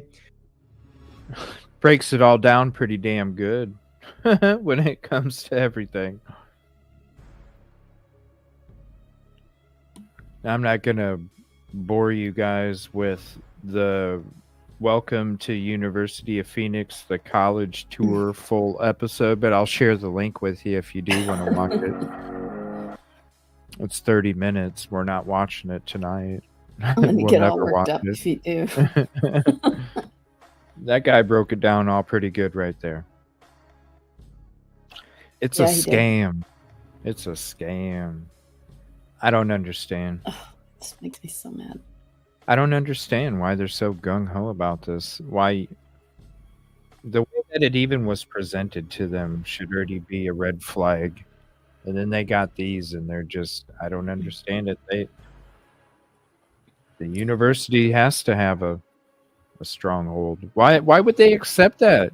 Yeah. You're buying a lemon.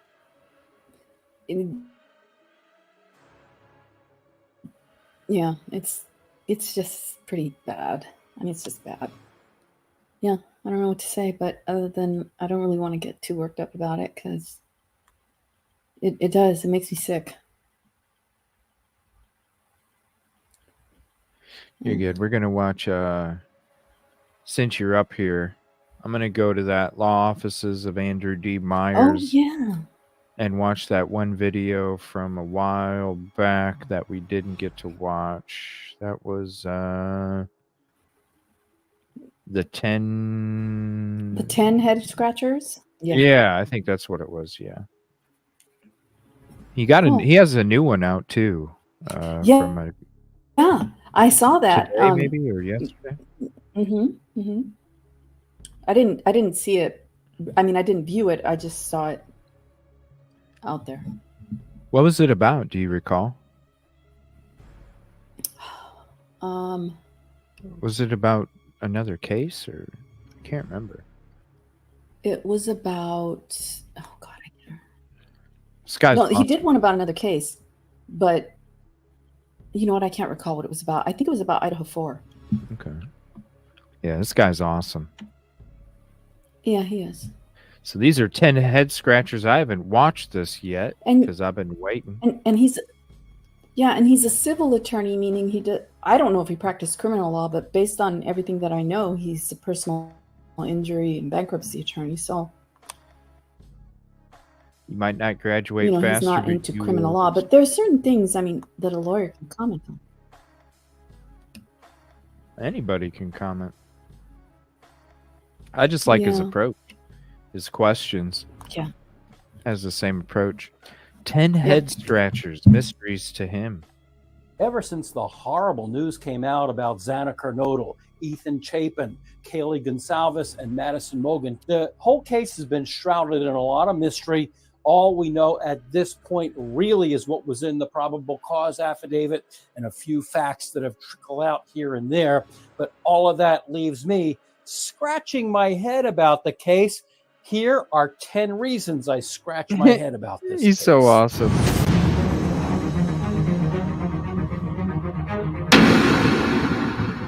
In this episode, we'll be discussing 10 things about the Kohberger case that just leave us questioning and confused. I'm Lainey Law. And I'm attorney Andrew Myers.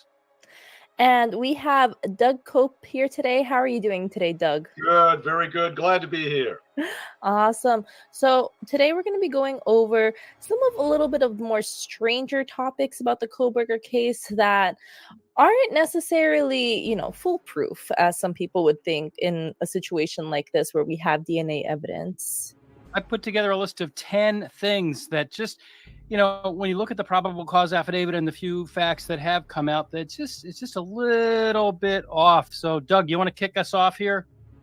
Yes, these are these 10 things. These are really good. And by the way, for those people who are watching this, these YouTube videos are produced by Attorney Myers. They're some of the best on YouTube that are available. And a lot of thought goes into producing these, and a lot of effort. Let's go to number. In other words, don't watch all the other crap. This stuff is good. Remember this, commenters.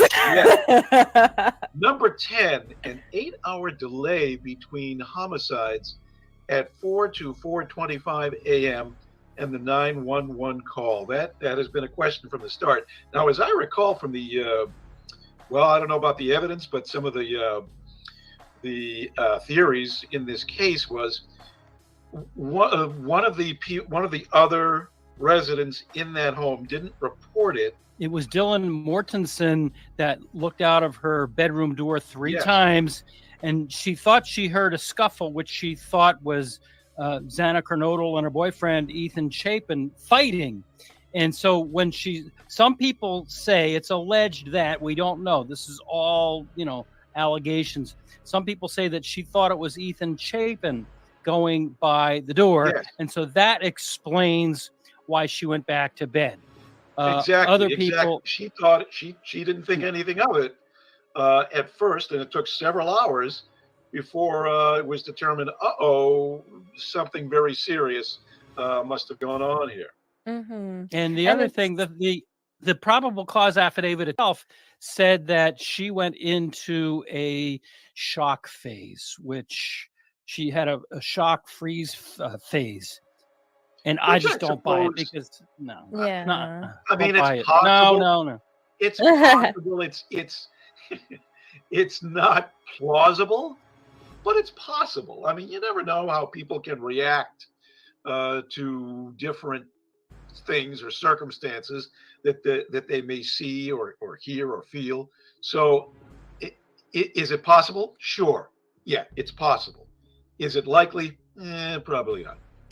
Also, the implication is that they weren't asleep for 8 hours either. It's like if I go to Right. You there's the garbage. Okay. It's like, yeah, you're not. I'm sorry, you're not going to sleep. I don't know.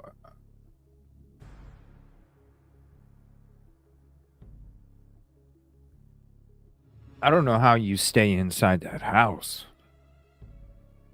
I think the reason the door was left open was because of the smell. You don't stay inside the house. That's my thought, but I think they left the door open so the smell would come out so they could then go inside. Because I don't think they could go inside until the smell was... I just don't. And to say that you fell asleep or you're in a shock phase, that shit's stronger than smelling salt. It's going to wake your ass up.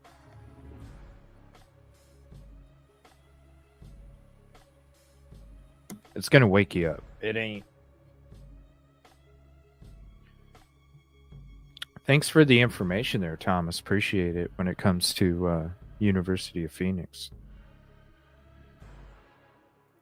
Yeah, you ain't staying. sleep at 4 a.m. I'm waking up at past noon, like regardless. Like it's weird to like who's waking up 4 hours, 5 hours, afterwards too. Well, these are college students.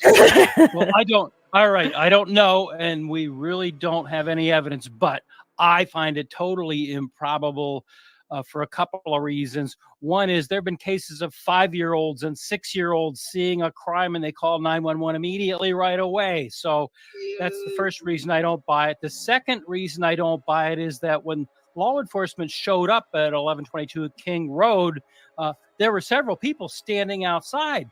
They called other people before they called 911. There were rumors on YouTube, that there were people at 9 o'clock in the morning in that town that knew what had happened, that knew that something bad had happened there. And again, we don't know. It's all people saying it here and there, but no, I don't buy it at all that they waited for. I don't know. Well, these days, when like an incident happens on the street, a lot of people will gather around with their cell phones and just take pictures of the cell phones and never even call police to say, hey, maybe you should come here and try to alleviate this situation, or hey, call EMS because somebody's hurt here. Mm-hmm. So, what were they taking pictures of? I have a question for you. Of what were they taking pictures? Well, yeah, that's true. And it's also like, though, how would they even have known in the first place, though? Because it's like when something goes on inside a house, it's just like you can't really tell what's happening inside the house from outdoors. I gotta say something that I experienced years ago as a reporter. There was, and this case just came up, yesterday. 10 years ago, there was a teacher in what town was Danvers. on the North Shore who was killed by one of her students. Her body put in a trash basket and dumped in the back of the school. That was Ritzer was her name. Geez, I don't remember her first name now. But I was covering that story as a reporter at the time and went up to Danvers at the time. And there was no official information coming out of the police department or the DA's office or anything. But when I got outside the school at, it was like 7:30 in the morning, and I guess school had been canceled for the day, but students were all showing up outside the school. I heard the complete story from the students right then, right from the start, right then. Yep.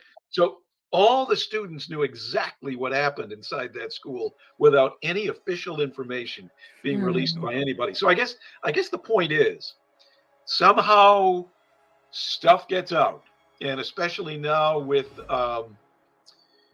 social media being what it is, all those kids knew exactly what happened before I did. So, well, I'm glad you told that story, because there are those who say that, for example, there was a fellow that had to get up and go to work at 9 o'clock on that day. And when he got up, some phone calls and texts were made, and he knew that something horrible had happened inside 1122 King Road. And so those stories are out there. There are some people who say, oh, that's been debunked. But has it really been debunked? Or is it something that they just don't want to talk about? But I think what you just told us about what happened in Danvers, Massachusetts, which for you non-Massachusetts people, that's just north of Boston. Yes. That's the kind of thing that people are saying happened. Why it happened? Well, we can talk about that maybe a little bit further. Let's go into reason number 9. Jack Showalter, hoodie guy at the food truck, was following Kaylee and Maddie, and they took his picture and ignored him. He drove out of town in the middle of the night after the murders. And again, there are people that say this has been debunked. But has it? And there are those who have said that this has been cleared, but has it? Because there are some interesting kind of facts. Jack Showalter is known as the hoodie guy at the grub truck. There's a video out there where you can see him. He had clearly followed the girls from the bar. He was not talking to them. They were not with him. Jack told someone else that he was watching them, and they found a way to ditch him before leaving the grub truck. The plot thickens, though. Jack Showalter was known to have a very severe anger and rage problem that caused issues in the same fraternity as Ethan Chapin. The final straw was when Jack Showalter was kicked out of that fraternity because he was caught putting dead carcasses of animals on the lawn of a different fraternity. Jack was then kicked out of that fraternity that Ethan was a member of. Allegedly, Kaylee Gonzalez's father, Steve, who we know did his own sort of investigation, said only that he felt that certain people were cleared too quickly, and most people think this is one of the people. Mr.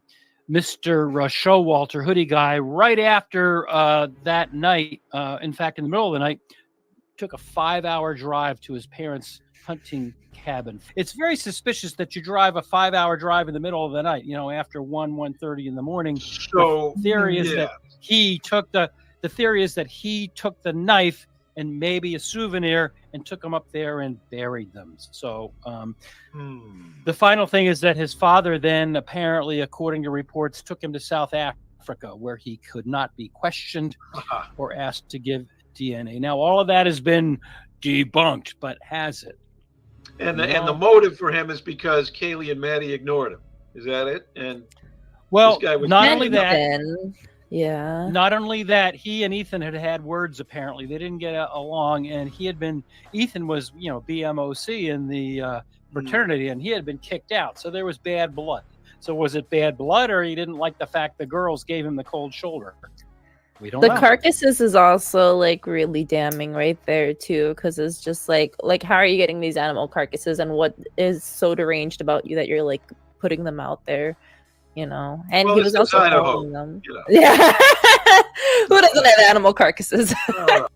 See, I never got into the Jackass stuff too much. Is that true? You know, I never got into Jackass too much. well, you know, I will say that he did get kicked out of the fraternity.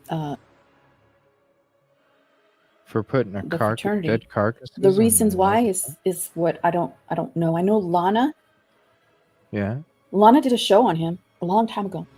And you know, she's pretty factual. She gets things, and I actually I don't remember I don't remember, but she did a show on him, and he did get kicked out of the fraternity, but I don't know all the reasons why. I don't know. Does anybody remember in chat? Do you guys remember in chat? I never got into the Jackass shit. I'd have to watch your thing again, but it's interesting. Well, it's interesting. I don't know if he has anything to do with it, but it's interesting. No, I'm talking about the whole animal stuff. That's what I'm wondering if it's even. Because I never. You know, the fraternities. I read somewhere that they do that. That like in. Because I know there's a lot of that they'll stuff put being animal recorded out carcasses, there. like places, you know, like. Yeah, but I'm not sure about. Yeah, we'll have to look that up. That's interesting. Nobody knows. Okay, Lainey, it's your turn with number 8. So with number 8, we're discussing some latent footprint outside of Dylan's door. So they didn't find this until the second processing of the scene. So That's what I was saying. They didn't find it until they came through with the spray bottle and the light. it's a little suspicious that it seems that this footprint had been cleaned up. So why didn't they find the footprint the first time? Had something been going on that they were trying to get rid of this footprint, you know? Well, we go back to number 10. Why was there an 8-hour delay between when Dylan saw the person with the bushy eyebrows and then they called police? 8 hours later, did they clean the place up? Why did they clean the place up? What did they clean up? So, okay, I don't think there was a cleanup. I don't think there was a cleanup.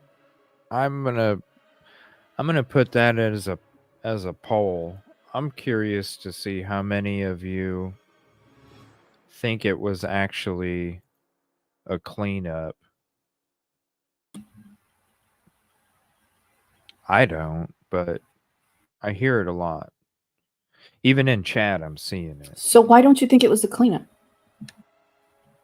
Because I don't see how somebody could clean that up in that smell.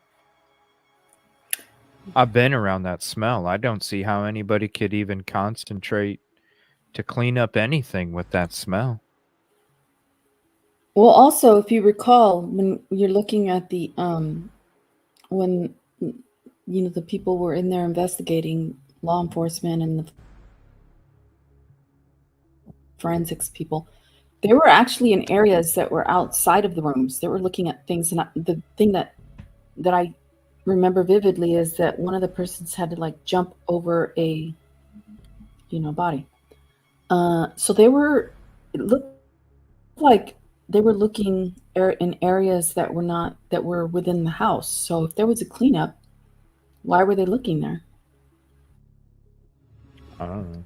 I don't think there was. I don't see how anybody could, like, if I don't know if there like was when really I was not. around it, your damn eyes water. It's that potent. You can barely even breathe. Like, you can barely even take a breath. Because even though you plug your nose or you have shit up your nose, it's still going through your mouth. And it's so strong that you can taste it. I don't see how anybody could have. Yeah, it's like a metallic. Oh, it's like an awful. It's without a gas mask. I don't see how anybody could have cleaned it up. I really don't. And I think this latent shoe print is a shoe print from something else. That's why it's cleaned up. That's why it's cleaned up. It was something, and I don't even think it's blood. It could be frickin' mud. A brownish stain. It never said. What did it say? There was. It may not even did have it anything say to do that with there was right. DNA? Did it say there was DNA on it? They never mentioned DNA. They just mentioned a footprint. And and you didn't notice it until you came in and sprayed some spray and flipped your light out. To me, that says somebody cleaned it up way before the crime even took place. And it's just a convenient footprint because you need a whole bunch of stuff that can be the surveillance, the footprints the same damn way. It just adds to some shady ass shit that needed some shit added to it. Oh, we found a shoe print. Yeah, that's all. When they Why even mention it if it was latent? I mean, if it was latent, that means that it could have been cleaned long before. Yeah, they didn't see it. Before the crime happened. You're telling me that the Like mopping the person that floors. committed the crime cleaned up their footprint? No. Doubt it. But you know, If they're not sometimes gonna when take people. Sorry. If they're not going to take the time to go check the other rooms, they're not taking the time to clean up their fucking footprint.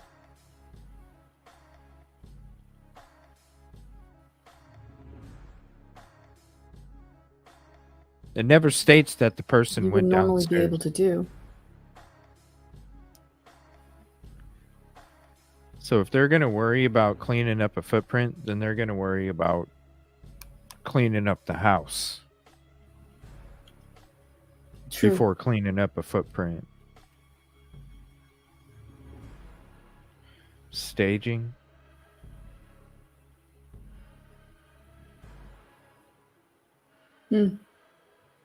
Thank you, Detective. Appreciate that.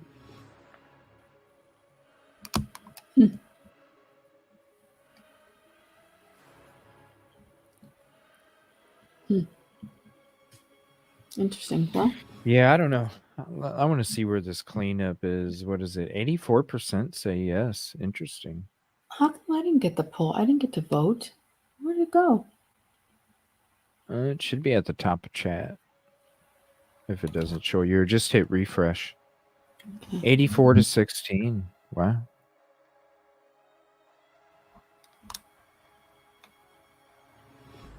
I'm not sure there was a cleanup. I don't know enough. You don't see it? I like if you asked me, do you think there was a cleanup? Yeah. I would say maybe, but I don't maybe think so. not. I don't know. It just doesn't. I don't see how anybody, unless they had a gas mask. I don't see how anybody, unless you've done that plenty of times before and been around it a lot, and you're immune to the shit or something. Okay, but if that's not your thing, I don't see how you're cleaning the shit up. I don't see how you can even breathe. You'd be running towards the door looking for fresh air.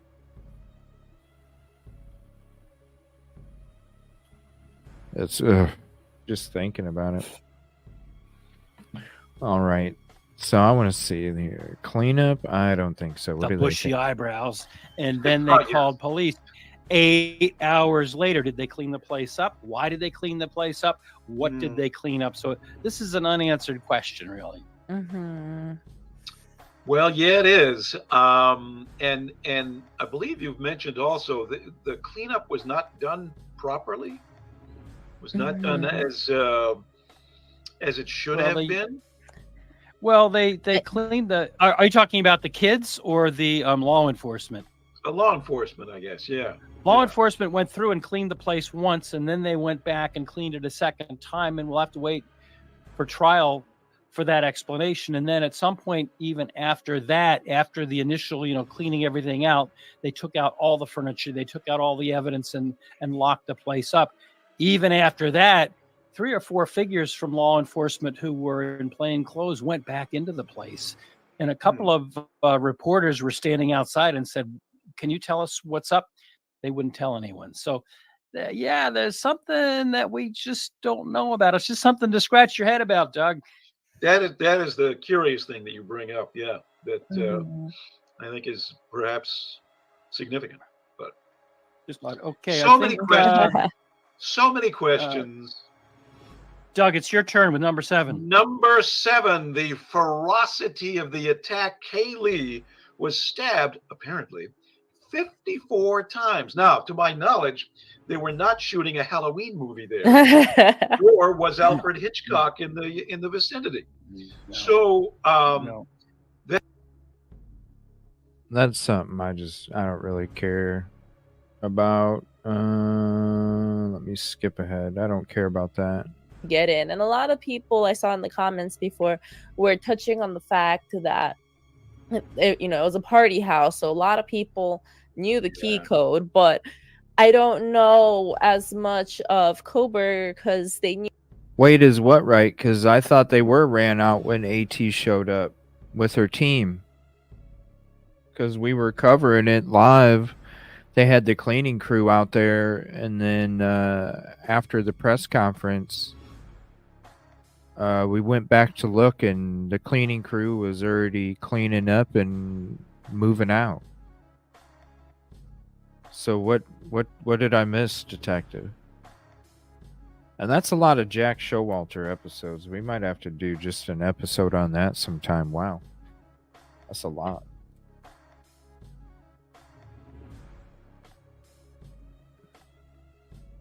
Yeah, the defense did.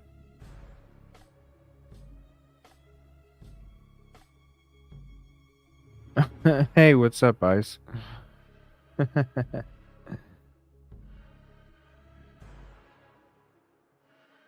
Biohazard. Well, they showed up the day that he was arrested.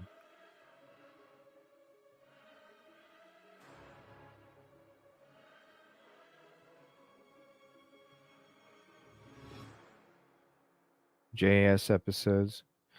Yeah, there's I think Detective sent like 3 or 4 of them. Knew Koberger, I might be mistaken, but he was working at like a restaurant, versus this other person had been in the same fraternity as Ethan, which is interesting. So I don't know one way or the other, but they had been able to get into the house. And I mean, you never know, but like realistically, if you ask someone for like the code to someone else's house, like they're not gonna really give it to you. So you would have had to know it firsthand. So they would have kind of had to have had some connection with whoever got into the house, I imagine. Well, I guess, I mean, it wouldn't surprise me that a lot of people did know the code to the keypad. In fact, it being, and I hate, always bringing this up, that it's a college house. The numbers might have been written right underneath the keypad for all we know. Hey, if you need to come in, here are the numbers. No, I doubt it. Listen, I get DoorDash deliveries, and it's not always leave it at your door and take off. Sometimes they knock on the door, ring the doorbell, and they're standing there out there, and they hand it to you. This is not always just drop off, and so it could easily been a decoy. Knock, knock, knock. What's the point of that? Nobody ever figures something like this is going to happen in their home. I mean, to say that they wouldn't have answered the door thinking it was a delivery for one of the other roommates. I'm sure you got multiple roommates. I'm sure some of them ordered food at different hours of the day or night or whatever, and there was other roommates that answered the door for the deliveries of the other roommates. I'm sure it happened. You see somebody out there standing outside the sliding glass door holding a Jack in the Box bag, you think maybe somebody from upstairs ordered something when they came home drunk, You're not going to think it's somebody there to come do a crime. You're just trying to be nice for your friend. You open up the door, grab the food, because it's DoorDash. It's already paid for. You think you're going to shut the door. Next thing you know, the door's barricaded open, and there you go.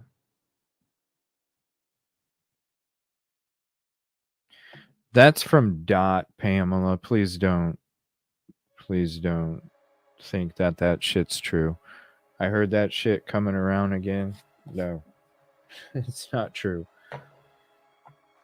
Let's be honest. If they had that kind of information, they'd be a star witness for Ann Taylor, and they wouldn't be talking on YouTube, okay? Ann Taylor would not let somebody that knows that information anywhere near YouTube, which would damage the credibility of a star witness. It does not make sense. Please don't believe in it.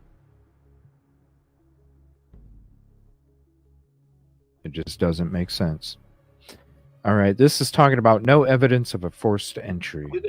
You never think of that. So, no evidence of a forced entry. Okay, I don't think that's unusual. Well, question. And this is for the conspiracy theorists that think that Hoodie Guy did it, because Hoodie Guy apparently, had been in and out of the house. He knew the house. He, was one of the partiers that went to the parties and drank beer and had a good time. So he was familiar with the house. He would have been able to get in. Whereas Brian Koberger, as far as we know, and again, we don't have the evidence, but as far as we know, he had not been in the house before. So is this a key that says there's reasonable doubt that maybe Brian Koberger is not the man, and maybe somebody else who was one of the regular partiers is the guy? That's a question. That's not a statement. I mean, it's a possibility, and if you're considering all possibilities in this case, I guess you'd have to consider that one as well. But the fact that there was no evidence of a forced entry in a house that's frequented by a lot of people all the time, again, I don't think that's that unusual. So yeah, it's little like we discussed. It's just that like this person's putting dead carcasses of animals onto lawns, and then we have Koberger, who's supposed to be like this genius and know all of this stuff, and like there's so much evidence like him leaving his phone on and stuff, where it's like a little interesting. I'll only say this from the civil attorney's point of view. If you report to an insurance company that somebody stole your car and there was no sign of a forced entry, or if you report to an insurance company that somebody, got into your house and stole all your expensive collection of Eric Clapton guitars and your widescreen TVs and everything else, but there was no sign of a forced entry, you're going to have, I'm just telling you, you're going to have a lot of explaining to do that insurance company as to why there was no forced entry. They're going to question that. So that's an analogy to the civil world and the insurance world, where they question everything. I can only assume that law enforcement asked a lot of questions as to how this could happen, and there be no evidence of a forced entry. They couldn't have asked a lot of questions because they sent the students home.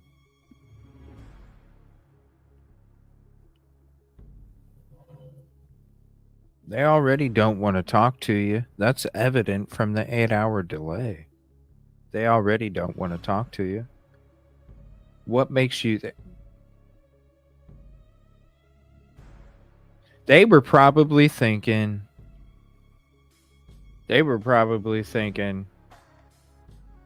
let's send the students home. Maybe they'll talk to us when they come back. You think that might have been a possibility? I don't understand why you send students home as soon as the shit happens.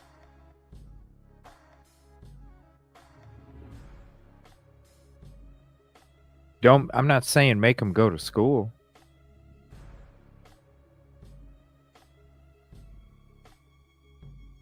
But why wouldn't you let them stay at home, calm down,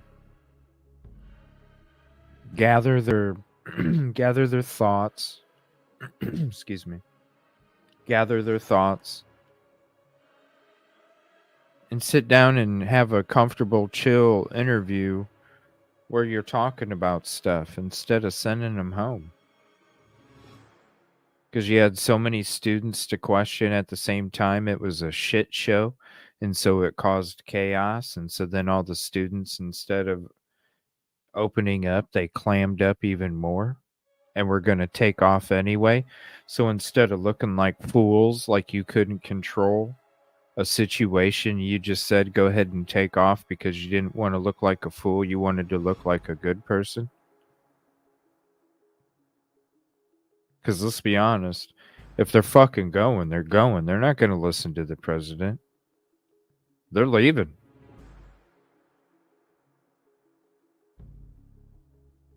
And they definitely weren't wanting to talk.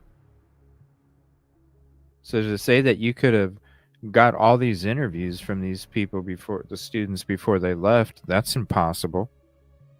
You were probably thinking, yeah, they'll probably talk when they go home and spend time with family. They'll come back and talk to us.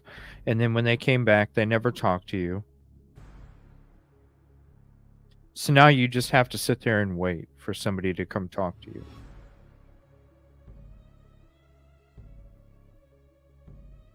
It's another head scratcher. That's what it is. I don't know. I mean, it's obviously not the same police department, and there was no murders involved. But years ago, probably, close to 6 or 7 years ago, my apartment got broken into.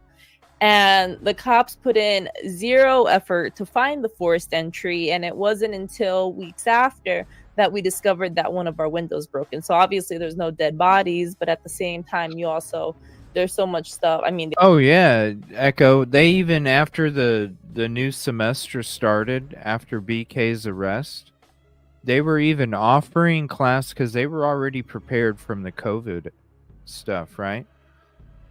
So they even offered classes that they didn't offer before for the COVID, during the COVID stuff.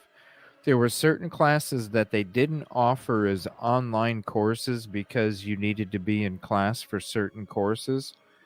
They even switched those to be online available for students if they wanted to remain schooling, remain the rest of the year, and be enrolled. They could sit back from home and do studies that way too. This online Phoenix deal, yeah, it's a way just to pump up numbers.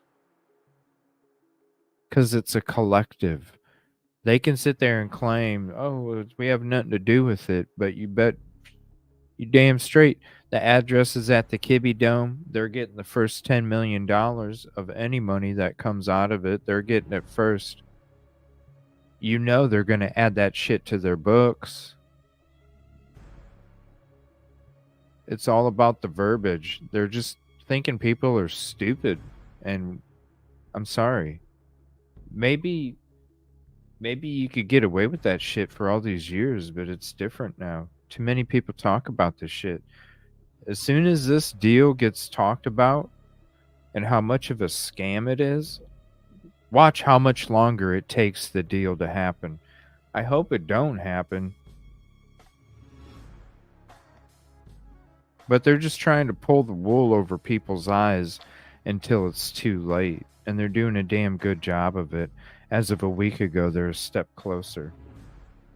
It is. It's all about money. They've scrubbed through this house a million times, but, Number 5 is mine. If law enforcement knew about the Elantra and if Coburg was a person of interest early on, why did they follow him all the way to Pennsylvania and only then go through the trash? Couldn't they have gone through the trash at his home or his work or his school in Washington State?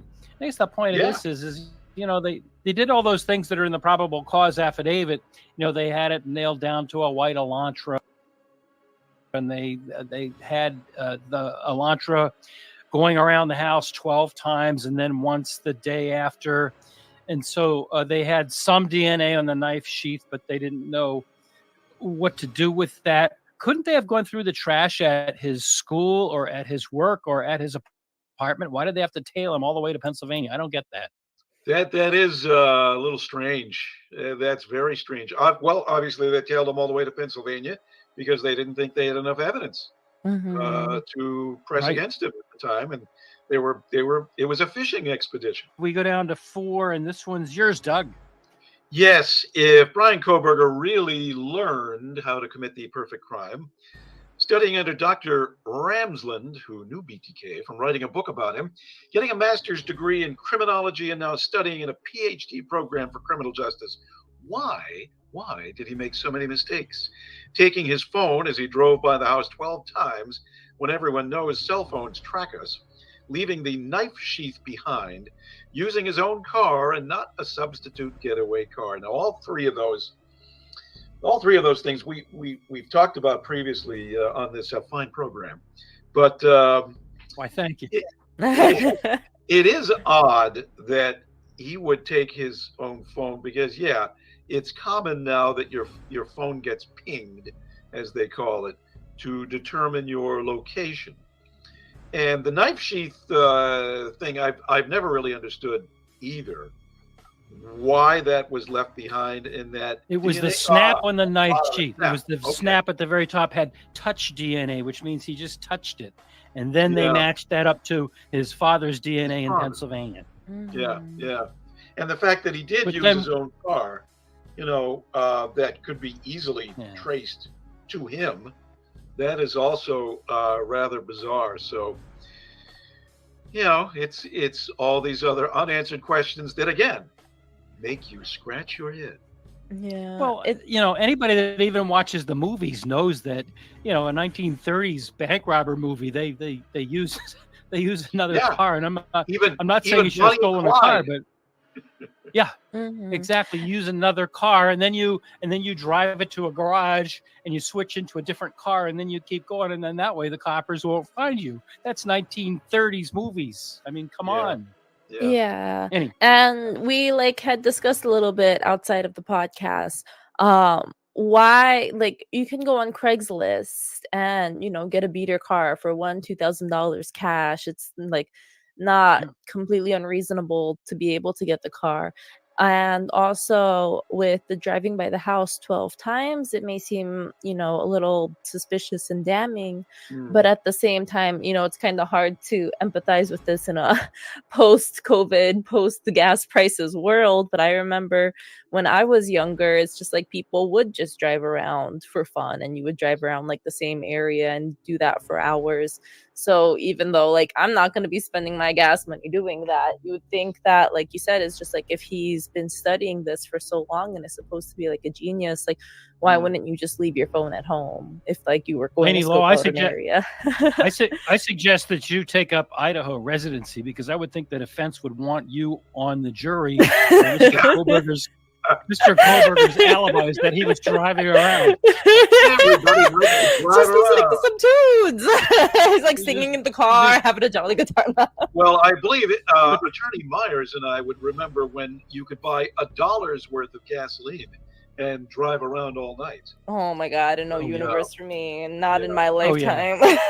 But to be serious, just for 1 second, Yes. it makes no sense that this guy, was studying criminal justice and criminology, and that he would make all these stupid mistakes. I mean, it's just somebody that, it's been suggested by others, not me, but he had studied BTK, the serial murderer in Ohio, and he had studied Ted Bundy, Oh,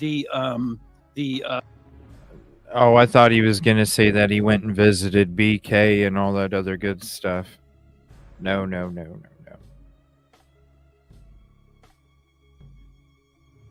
But it doesn't make sense. That's the biggest questions about it all. The whole PCA, the route, the fact that you're going to drive around all those cameras, the fact that you're going to forget to shut your phone off. You studied all of this. Yeah, CJ.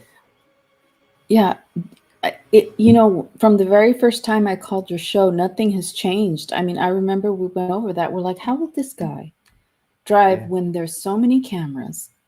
I mean, from the very first time I called, nothing has really changed in my mind. It's like nothing that has happened has changed my mind. In fact, it's made me more suspicious that he likely wasn't the person who did it. Now, I don't know who did, but it just doesn't make sense. Unless that's the reason why they turned down your internship. I don't know. They're like, damn, dude. Like, we gave you one job and you forgot to shut your phone off. We gave you one job, man. No, we can't do it. Oh. But then what doesn't make sense is then why was he referred out to that area from his previous professor, right? For being an excellent student, one of a few. Yeah. You know? Yeah, you don't really get that at that level. Yeah, you don't. You don't really get that at that level. And you know, the thing I always have a suspicion about is the WSU police and the security guards. I don't know. There is something about them that gives me the feeling that there's something to it. But I mean, of the security guard that was, course, I can't pinpoint anything, but supposedly a buddy. there were two of them that possibly. Oh, I haven't heard of the security guard stuff for a while. Yeah, I haven't either. And I always feel like sometimes these things that are not mentioned are kind of lost in the shuffle. But there was a Whitman and there was another guy, Whitman police officer with it's the a great Pullman, school Washington State University Police, and there was somebody else. And yeah, so I don't know. Anyway, nothing has changed from my first call to you that I can recall. And I also said, you know, that setting was filled with, you know, drug addiction and post-traumatic stress disorder and people who are suffering, the whole area, you know. Yeah, them and Washington State were going through their own kind of stuff. There's even mothers of some of the victims that have got together to make some of the changes in the communities when it comes to some of the struggles that are going on over there. Yeah, it's horrible that it's not addressed. I feel like it's just not being addressed. And who am I to say it's not being addressed? But just looking at it from just the standpoint of somebody who's looking at this area, this community, and it's Wow. like, you know, it's just these things are not being addressed. They're made worse. If you address it, then that means tax dollars have to cover. Because if you're addressing it, then you have to come up with a solution if you're the city officials. Well, that's true, yeah. And then that means tax money that they probably don't have. And so it's easier to look the other way instead of trying to figure out a way to help and pay. Which, you know, that's what you're supposed to do. The no reports taken on all of these. I'm sorry. The no reports taken on all of these, you know, calls. It's like, you know, I'm sure that there's an overseeing body that oversees the police. And I'm sure they found that to be a problem. In fact, I'm pretty positive. It's public record. But it's a way for control and harassment. Think about it. If they made a report, for every time something took place, don't you think the state of Idaho would look at that county and go, why in the hell is there so much shit going on? Instead, they don't make reports because their presence is way more impactful than a piece of paper. And it's way more sneakier too. So it looks like Moscow is this great community that barely has any issues, right? But really, they have the community under yeah, it's true. Yeah, under a grasp because they don't have to make reports. What they're doing isn't getting noticed except to the local community, and the local community's cool with it because then it doesn't make the community look bad. That equals more funding to the city from the state. Yeah, that's very, very, very true. Very true. It's exactly what they're doing. Everybody wins. They get more money, they get more funding, they have more power that's unchecked. They can do what they want. I mean, you see how they fucking walk around like they're wearing fucking Wrangler jeans with some cowboy boots and a big old buckle, but it's just a uniform. And it's like, bro, you ain't wearing no cowboy outfit, but you're walking around like you got a big old buckle. You got your hands in your loops on your belt and shit. And it's like, dude, what? Yeah. No, going Yeah, around. and Michigirl 29, I heard about that 2 nights ago. There was a number of cars, like 20, 25 cars got their tires slashed, and there was a slasher going on. I'm glad I I don't know what that's about.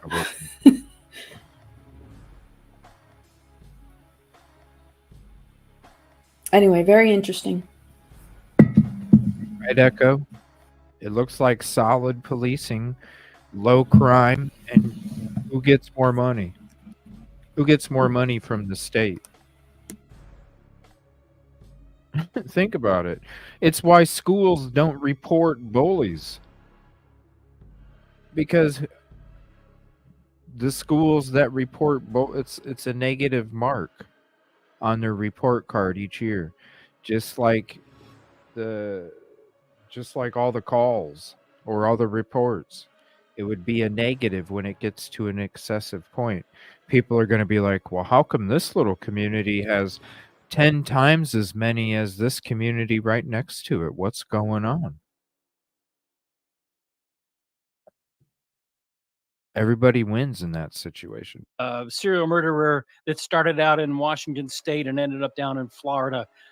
He had studied all of these people, and if he had studied all of these people, he certainly, I'm glad he didn't learn anything, but he made just way too many mistakes. Perhaps he wanted to be found. Perhaps he didn't want to pay his student loans. Yes. Perhaps he was Why giving, would you want? perhaps this was all part of his. Then why didn't he stay at the house? They caught the guy. They caught the guy that remember the Aurora Theater for the Batman movie, and the guy that went in the theater and unalived all those people. He didn't want to get caught. Yeah, I remember that. He knew what was. He knew the reason he didn't tell counselors certain things because he was planning the crime when he was talking to counselors from the university. And he knew that if he mentioned anything about any of that he knew he would be apprehended. And he wanted to succeed and not get caught, but he knew what would happen if he did, and he was okay with it, according to him. The only reason he got caught, not because he waited. Yeah. Because he was trying to reload. He was trying to figure out what happened to his AR. Yeah. It's as I have always thought. Yeah. It doesn't make sense. I've always thought that BK is just way too neurotic. And one of the interesting things is that he was into boxing. I don't know if you know about that in his history, but BK was into boxing, and that's an up close and personal. Yeah, so boxing is an up close and personal type of sport, but you have boxing gloves on. There's a barrier between you and the person you're hitting. And, when you're talking about unaliving somebody with,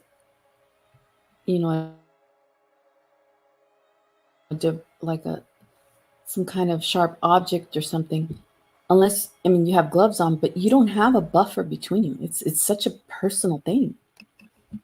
I don't see it with him, but I could be wrong.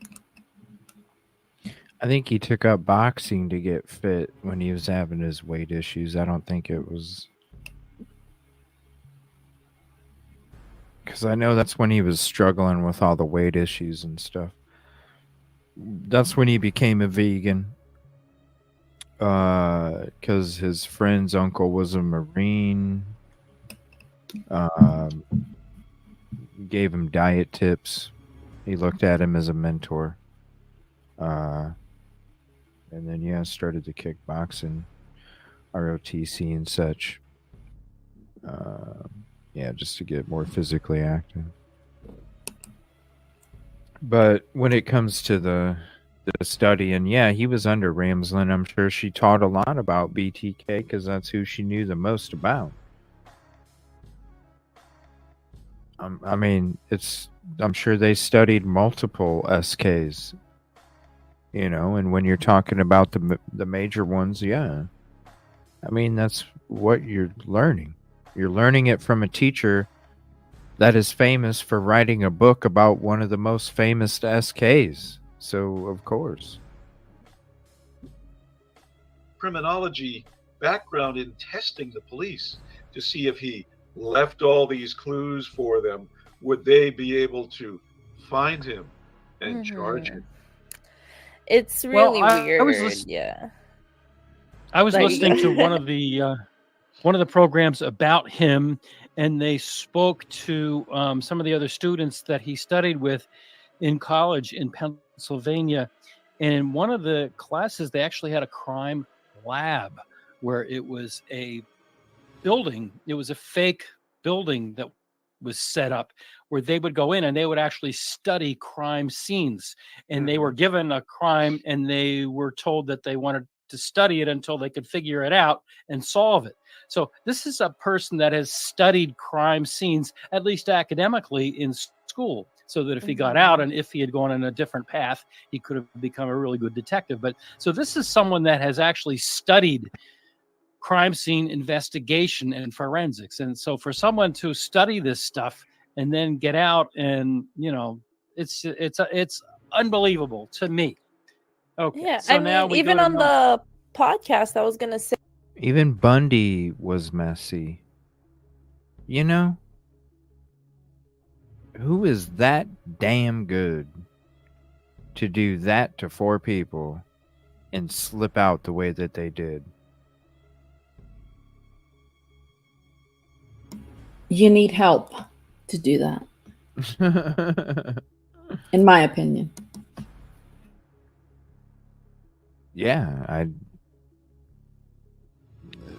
Unless it was done at 2 sets, but still, I don't know. How do you not know? like, how many cases have we discussed where it's like their car got pinged, their phone got pinged? This is a very common thing. Like, we've talked about multiple cases just here alone. So if we're aware of this stuff, you would think that he would be too. Well, again, maybe he wanted to be found. He's playing his little game. He's like, here you go, investigators. I don't want my student loans. This was all a game for him. All a big game of putting pieces together. Well, I'm glad if that's true. I'm glad they got him. So number three is mine, and this is an interesting little factoid. And again, we don't know what's in the real files, and we won't know until there's actually a trial. But from what we know, law enforcement never found the weapon. At least it is not mentioned in the probable cause affidavit. And wouldn't you think that if they did find the weapon, that they would have put that in the probable cause affidavit? And not only that, the manufacturer does not have Mr. Koberger in their system. Now, the moment is that they sent out warrants to Amazon.com and all these other places. So, but as far as we know, they do not have the knife. They do not have the murder weapon. And not that you absolutely positively have to have it, but that's something that kind of ties the whole case up with a bow to the jury, wouldn't you think? Yes, you would think that. Now, I mean, he could have bought that anywhere. I mean, sure, they sent inquiries to Amazon and a number of other mail order or internet companies. But I mean, he could have bought that from some antique shop. He could have bought it from some place that would have no record of selling something like that, or he could have bought it from some guy who had a knife. I don't know. So buying it like secondhand is, I think, one of the few justifiable like reasons as to why his DNA would have been on that sheath, because he would have needed to touch it initially and not be wearing sketchy gloves, presumably. But it is interesting to me that you would think that they would have, well, like you said, he could have bought it at an antique shop, but presumably they would have seized his computer and done forensics on the computer history and things along that nature. Not saying you can't just buy a burner phone or do it on a computer at like a cafe or something, but still. Well, I tell you, I have bought things at antique shops that there are no records of me buying things. You know, cash transaction, no sales tax. Flea markets. You know, flea markets. Flea markets are a hot spot for bulk items, especially nowadays.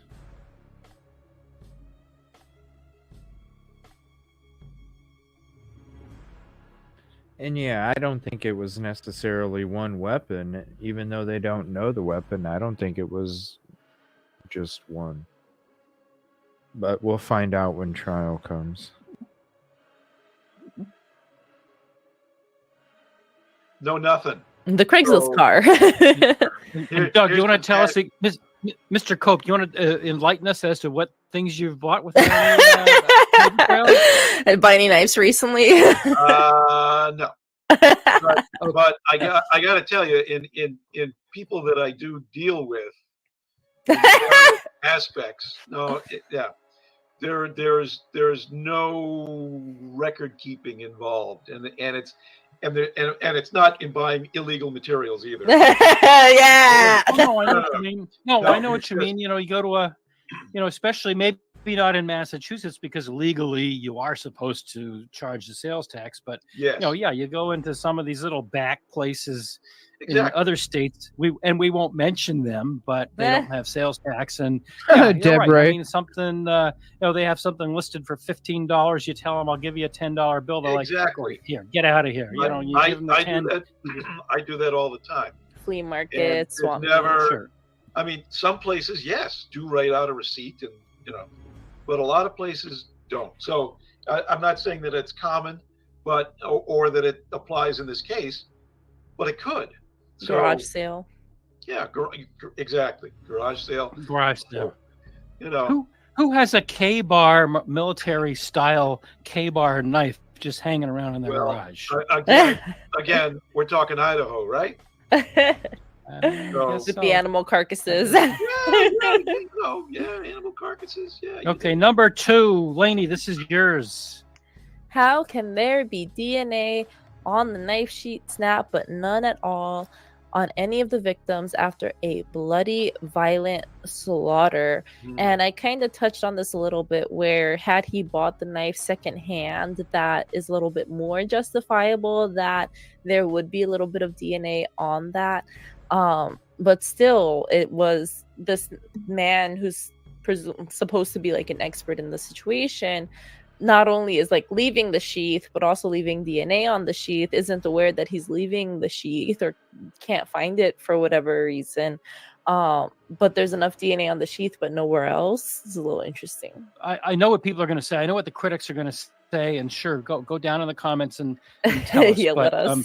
What they're going to say is, well, we don't know. Maybe there was DNA all over the place, but I mean, because the police still have all the information, and they're going to reveal it all at trial because they're keeping the cards close to the vest. I say no. If there was DNA all over the place, wouldn't they have put that in the probable cause affidavit?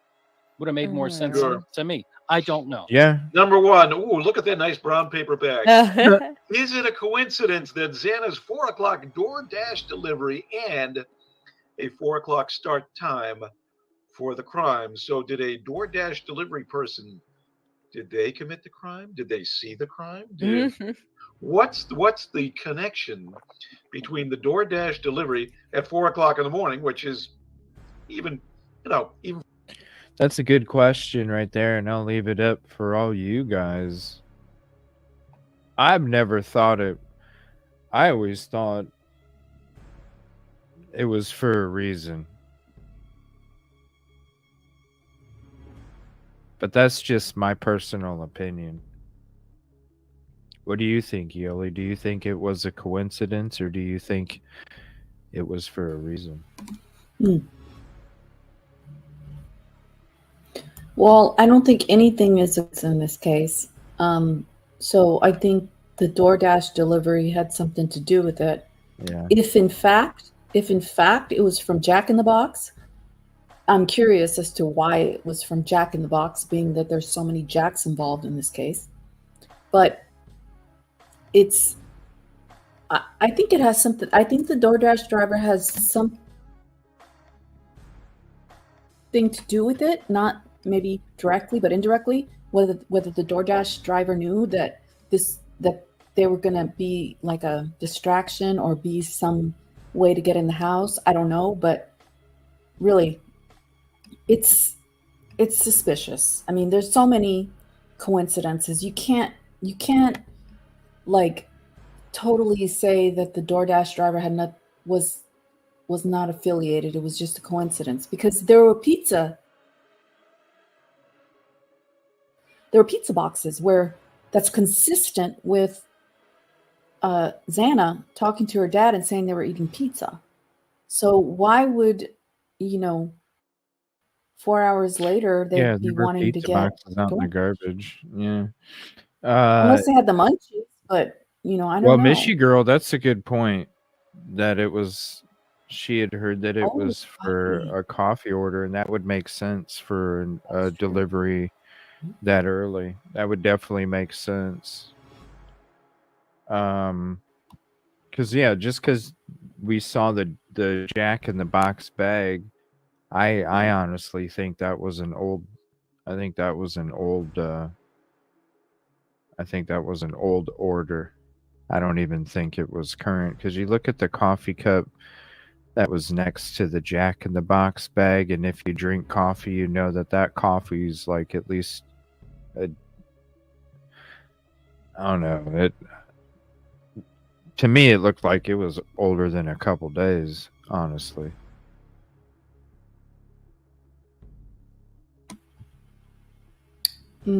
Yeah, I'm not sure. It looked older, but If I coffee don't know sits why. overnight one night, I'm tossing it anyway. And this coffee, it looked like it had shit starting to separate. So it had been, to me, it looked like it was sitting there for, if not a couple days, more than a couple days. Well, I'm going to be doing something coming up with each month. I'm going to be doing the month, like the end of the month review or whatever, where we go through old other cases that came out or have been discussed in the month. That way we can still kind of discuss every case, even if it came out and we didn't get a chance to discuss it during that current month. I thought about doing that the last day or two of the month, like a catch up of everything that we didn't go through over the whole month. There's a lot. I mean, you'd be amazed at how much stuff I always prep, and I probably do more work than I need to, honestly, when it comes to all my prep, but I always just want to make sure I have stuff. Never without. Pizza in the trash they ignored, but they drove to. Yeah, they ignored that trash for a That's long time. funny, Lola. Thought Freya spoke about a dasher posing as a DoorDash. Yeah, I didn't get any emails, Dirty evilcj@gmail.com or any of these links if you were trying to send something. And let me see. Let's see what they say about this. I don't think it was a coincidence. I always thought from the beginning that it was odd that there was a DoorDash and something took place right around that time. I mean, it's just like the fight that took place at the Sigma Chi party. Why are you trying to ignore shit that's in front of your face, you know? For a college campus, that is kind of unusual. And a 4 o'clock start time, allegedly for the crimes occurring. So that again is a head scratcher. You know what? There's no evidence. Of course, we're not saying that any of what we've said is fact or any of what we've said is evidence. There's no evidence connecting the DoorDash guy, and I only assume that the police, question the guy. But isn't that an odd coincidence that Xana Kernodle got her DoorDash delivery from Jack in the Box at 4 o'clock, and 4 o'clock is precisely the time, according to the probable cause affidavit, that these horrible crimes took place? Isn't that a horrible coincidence, at least? Well, you would think, yes, and then as you said, you would think that law enforcement would have interviewed that person extensively. So, if they have, and we don't have any other arrests in this case, you've got to think that they didn't know about it, didn't see anything, didn't hear anything, or had no involvement. So, it's another head scratcher. Yeah, in the DoorDash driver's defense, at least that's something relatively easy to clear in the sense where like maybe they had another place to go. But at the same time, there's no signs of forced entry. Who's to say that the door wasn't like left open even after the DoorDash pickup? So theoretically, the DoorDash driver could have a strong alibi if he was proven to have dropped off his food at the other locations.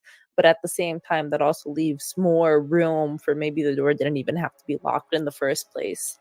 Maybe the hoodie guy was working for DoorDash. It's honestly, I don't trust this hoodie guy. I don't trust anybody who's leaving animals. It's just this whole case has so many unknowns and so many questions and so many coincidences. And I hate to say this, but I'm going to say it anyhow. I don't think law enforcement is doing anybody any favors by playing the cards so close to their chest, because, by saying there's going to be a gag order, and by saying we're not going to disclose anything, and by saying it's all a big secret, aren't they just encouraging everyone in the entire world to talk about it? And then, thank you, Doug, for saying what you said in the beginning, that we do some research, but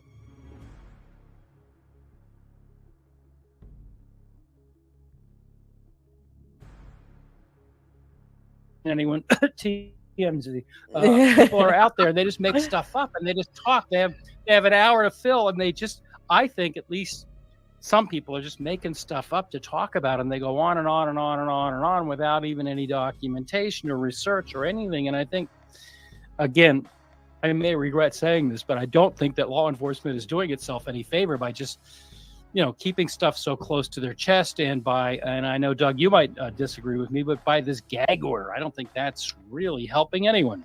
Well, end of rant. Yeah, end of rant. Well, as you know, prosecutors don't like to reveal too much information about what they've gathered before it actually does go to trial. And they don't want to prejudice a potential jury as well. So, yeah, it's not the best situation, but of course it's a very grisly murder. 4 people were stabbed horribly, young people, and sure, it's going to generate a lot of interest throughout the country, and maybe that does justify a gag order, and maybe it doesn't. But I just wish that a trial date would be set in this case, so we could actually start to see something definitive happening. It is interesting to see what's going to be revealed and come up, and just to see how it all plays out. I think just by the looks of it, it's pretty damning for Kohberger, and we'll all be shocked and surprised if anything else doesn't come out. But that doesn't mean that there's not room for, like we mentioned, these little holes that weren't exactly filled. And yeah. And for those who may be looking for these videos on YouTube or the World Wide Web, where else, I ask you, where else would you get a top 10 list like the one presented today? You won't. Exactly. You won't find that anywhere else. You got to keep it coming right here. The There. top 10 questionable clues. Yeah. Where else are you going to find that? Nowhere. Nowhere. Exactly. I don't know. I really don't know. All right, Lainey, thank you very much. Doug, thank you very much. Any closing thoughts? Thank you guys so much All right, for watching thanks, today's Doug. video. Please don't forget to like, subscribe, and share with all your friends and enemies. And enemies, especially the enemies. Yeah, I know. There's a lot of them out there, isn't there? Just because you're talking about truth and justice. Yes, I love that channel. We ran across it recently. And Yeah, I I was like it surprised because they're because I so was like, Chinese. hey, I left a message on their video and they're like, yeah, we've seen your work. We appreciate it. I was like, damn. Bravo. Yeah. You have a lot of Like, lurkers. damn. Yeah, I bet you have a lot of lurkers. Mhm. Makes you feel good, Yeah. All right, Scarlett, thank you. Yeah, I'm going to be ending it here shortly myself. I'm going to play a couple videos from the man Harsh, and he's even discussing this about the smart idiot. So we're going to play that as well. I know you're already subbed to him, but if you're not, definitely go sub to him. Yeah, thank you all for hanging out. I'll be back tomorrow night. Saturday night's going to be more of an extended show. Just with all the stuff and then the holiday and everything this week, I was the sleep schedule got so messed up. So it's like I feel like it's like 3 a.m. for me right now. So I'm ready for some sleep, get back on a regular sleep schedule again. Damn holidays. And Is this because of the trip? oh, I did have some definite jet lag for a few days after the trip. Yes, I did. Oh yeah. Yeah. I was like, damn, I don't know why I'm still tired. It's like, yeah, it's jet lag.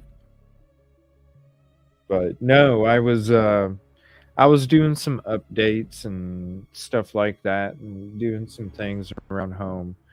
And then watched some football, ended up taking a teeny nap, threw off the sleep schedule, couldn't get any sleep. And then it just went crazy from there. So I've been slowly today during the 2 shows trying to get some kind of normal pattern back. So that way tonight I can just snooze out and then be up early in the morning back on a regular sleep schedule. So I'll be having an extended show tomorrow.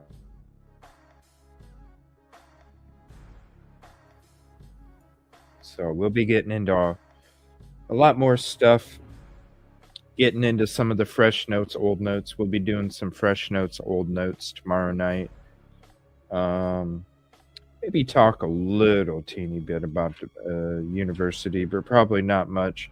I think I'm going to be focused on more a lot of the other stuff that we could discuss on. I think I pretty much made it apparent now that I'm going to see what else, recently has came out or what's, scheduled. If there's anything scheduled to come up, I'd like to know like dates, if there's any kind of meetings or something scheduled, if there's like some kind of online Zoom thing that you can log into. I know they have links, stuff like that, and I'm pretty sure they do it because I've seen some of the other ones that they've had, the meetings, and it's pretty interesting how Scott Green responds to questions regarding a lot of that. So I'm going to see if I can find some stuff like that. But otherwise, I think it's pretty much been after the last couple shows and then tonight, it's pretty much exposed as a scam. So I don't know. I don't understand why there's this big, crazy secret rush to purchase this. scam. A lemon. Yeah, and I was always wondering, Yoli, about that queen. Maybe she thought she was, maybe it was a DoorDash driver asking what road. You know, I'm driving down. It was, yeah. I'm driving down Queen Road, and your address says King. What road is it on? And maybe that was okay. It's on Queen, but it's. Yeah, I think it was on a Venmo transaction, but I'm not 100% sure. No, it was it wasn't a Venmo. Okay. No, it was a DM. Oh, okay. Yeah, okay. There's so much to remember in this case.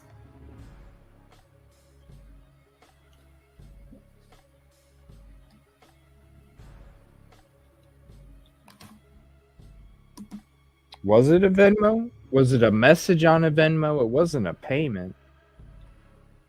Because I was like, because in my, I remember thinking about it, and I was like, maybe she just thought it was on the other app. I thought it was on a TikTok. Yeah, you know, I didn't think it was a payment. No, Instagram. Okay, there. oh, maybe Instagram, yeah. It was, yeah, it was like a message. I didn't think there was any kind of. I know Ethan was the one that was sending Venmos. Yeah, I and mean, I but- don't want to. Yeah, I don't want to misspeak, but there was a message, and I don't know what kind of message, but it was a message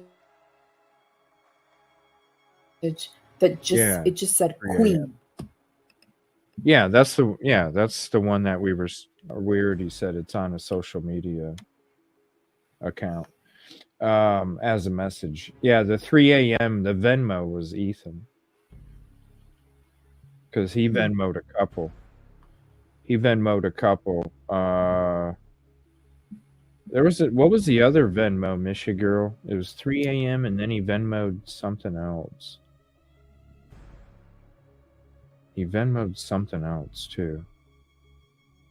I can't remember what it said. Yeah, but I was like, maybe, she got confused or something and was, because the whole Queen thing was like always weird. But to me, I was like, maybe she was just thinking she messaged the wrong, she was trying to message DoorDash because they send you a text. They send you a text message. So, because I get a text message from DoorDash. So, she could have been. That's why, like, just the word Queen, and then you look at how it had to be a delivery going up and down. I use my video how you could be a delivery driver getting lost. So to me, it just makes sense. Just the word Queen would be like, hey, man, I'm trying to find your house and I'm on Queen Road, but your address says 1122 King, but is it on King or Queen? And then she just types Queen, as a response, like, no, it's on Queen. Yeah. But accidentally sent it to the wrong app because maybe she was on another app and who knows. Definitely all possible. Thank you so much, Echo. Appreciate you.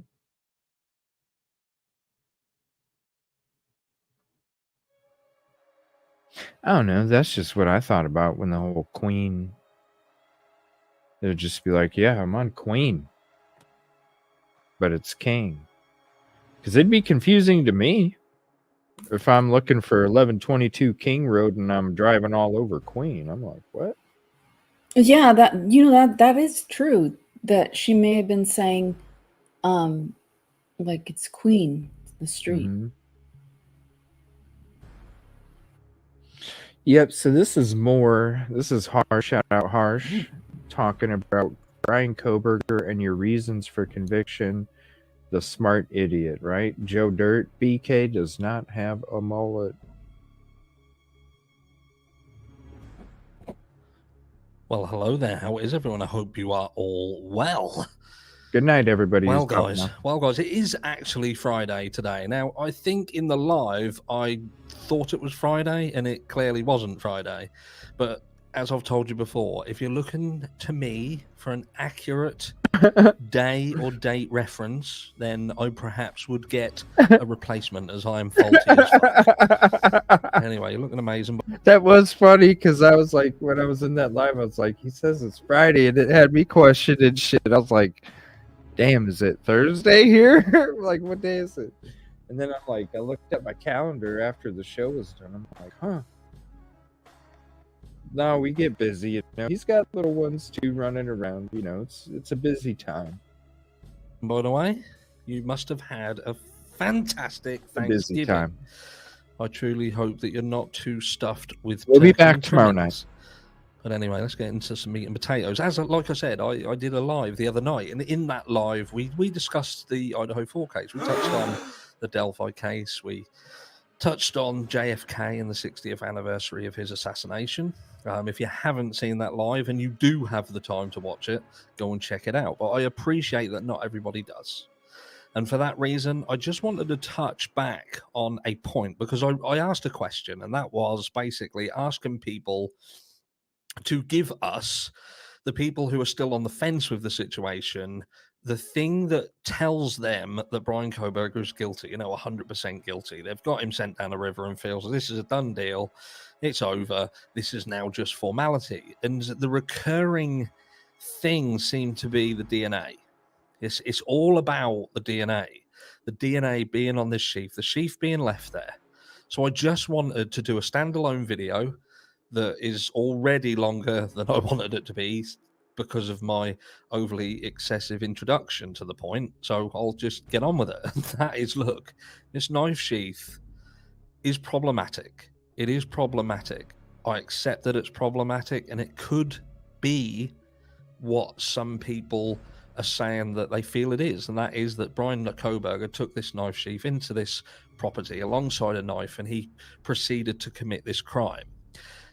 But why I ask people to step back and consider this more is because you have to ask yourself if it truly makes sense.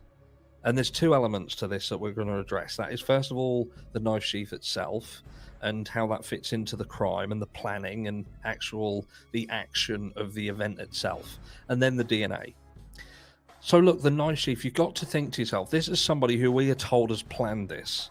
We're supposed to believe that he came over, he ventured over to this property no fewer than 12 times. This was the 13th time, if you believe in what they're trying to push as this kind of stalking narrative, where he did reconnaissance. That's how he learned about how to get in the house, where people were inside the house, what rooms to go into, where specific people were on this specific night. Even he did his homework, and this was planned meticulously by somebody who was relatively smart. I think we can all accept that the guy is not an idiot, and even though it frustrates the shit out of me that people keep saying this book smart, street stupid, people can be book smart and street stupid, but they're generally smart when it comes to their academic area of study, and they can be stupid about other things. And I put a reference to someone I know who is brilliant in their field, but yet they can't make a cup of tea or use a washing machine or a dishwasher. But the thing that they teach in, that they train in, that they study in, that is where they are smart. And I can't accept this being book smart in that topic, but street stupid in that same topic, because that doesn't make sense. Because the smartness of it goes hand in hand with the activity itself. Somebody who is book smart will know that taking their own phone or doing things with their phone is going to have an effect should they come into the spotlight. Driving their own car isn't perhaps the smartest thing to do, especially in front of cameras. And taking something into the property that could potentially be left, have your DNA on it if you've handled it previously without gloves on, for instance. And, I can't get my head really into bed with that situation. It doesn't make a lot of sense to me. And furthermore, on top of that, just the knife sheath is with the knife for a purpose, and that is to attach the knife to the person's body. So it would be attached to a belt and attached around the waist of a person who is carrying it. Beyond that, it serves no real purpose. And I would go as far to say, if someone is going into a property with the sole intention of committing this crime, then this becomes access to requirement. And it makes absolutely no sense unless they're looking to keep their hands free, and they could just put it perhaps in a pocket maybe. And again, I'm not 100% sure how that works, and I'm sure there'll be people who have valid arguments to it, but I don't understand the sheath being there if the sheath wasn't attached to anything. And it clearly wasn't, because it got left behind. So again, I can't get my head around that, how that works with someone who is intelligent, because I am going to say Brian Kohberger is indeed intelligent. And then it brings us to the DNA situation, and people can't seem to understand how easy it is for DNA to end up at a crime scene that belongs to someone who has never been there. It can happen. And although we have these other things in the background which are circumstantial, these are all of the things that have in the past formed the picture that has indeed got the people in the situation that they have been accused wrongfully, because there are just certain things that fall into place that place them in a position of being able to be accused. But then later on down the line, they are found not to be guilty. So again, this is just about not being supportive of Brian Kohberger and just trying to push that he is 100% innocent. It's about, again, and I do this all the time, it's about trying to get people to step back and think to themselves, is the reason that I am vilifying Brian Kohberger, if you are indeed doing so, is the reason behind that valid? Or are you doing it based on something that does have holes in? And then you need to ask yourself, if you are vilifying someone and the reasoning behind it has holes in it, then is that correct? Is that right? And is that proper? That's all I ask. To step back and ask yourself, are you being right and proper? And if you could put yourself in a position where someone you love is in the position that Brian Kohberger is in, would you want them to be treated the way that you are treating that person? And then I think if everybody can do that, if everybody can have that mentality, then there's a lot of things that we wouldn't have to worry about, like fair trials, for instance, getting the right outcome, for instance. We wouldn't have to have John Judge worrying about cameras and worried about how information could potentially manipulate an outcome, because that's ultimately what he's saying. He is concerned that what is shown and how it is shown could potentially give an outcome, whether it be an innocent outcome or a guilty outcome. Has that been influenced by fact and evidence or perception of information wrongfully pushed out? Anyway, I'm going to let you get on because it's Friday. Always makes great points and makes good sense. Always. I'm so happy he's doing more lives too. It's awesome. Yeah, I'm I still love kind of lives. shy. I'm still kind of shy about chatting in his lives yet. I haven't done it. Yeah, he's awesome. When's he doing another? Does anybody know when he's doing the next one? I haven't. I've just been trying to catch up on some sleep and stuff today. I think I did put a comment. Well, he was asking about why do people believe that BK is guilty, and he wanted input from, comments. And I think I put that one of the reasons people believe BK is guilty is because they believe law enforcement. They believe that law enforcement did what they needed to do, because other than that, and that it's under seal. Because other than that, I don't know what else Yeah. you could point to. Yeah. I mean, there's so many just on either side, you know. So. Yeah. Sundays, cool. We gotta have a game night too soon. We gotta have a game night too. Yeah, we'll see if we can get that thing together where me and Harsh can do that choose your own adventure. I'll reach out to him. I mentioned something in a community post I put out about his live. That way it was on my channel. So it didn't, you know, just out of respect. So we will be back tomorrow night. I got a notification set already, so you can Oh go my ahead goodness. Okay. and hit the noti on, and we'll be back tomorrow night. We'll be talking about fresh notes, old notes. We're going to be going into that stuff again, and then we're going to be starting on the body cam deep dive coming up. So we're pretty much done with the University of Idaho Phoenix deal until some new stuff comes out. So now we'll be working on some of the other stuff that I have prepped. Yeah, we definitely need a game night soon. I know we keep talking about it, but man, there's just so much shit to go over. But I just need to say screw it.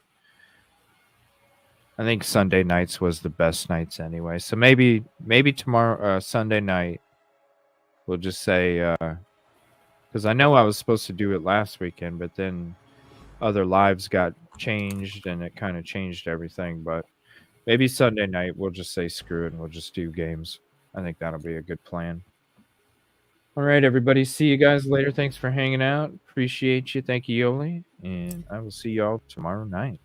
Yeah, thank you for having me. Good night. Good night, everybody.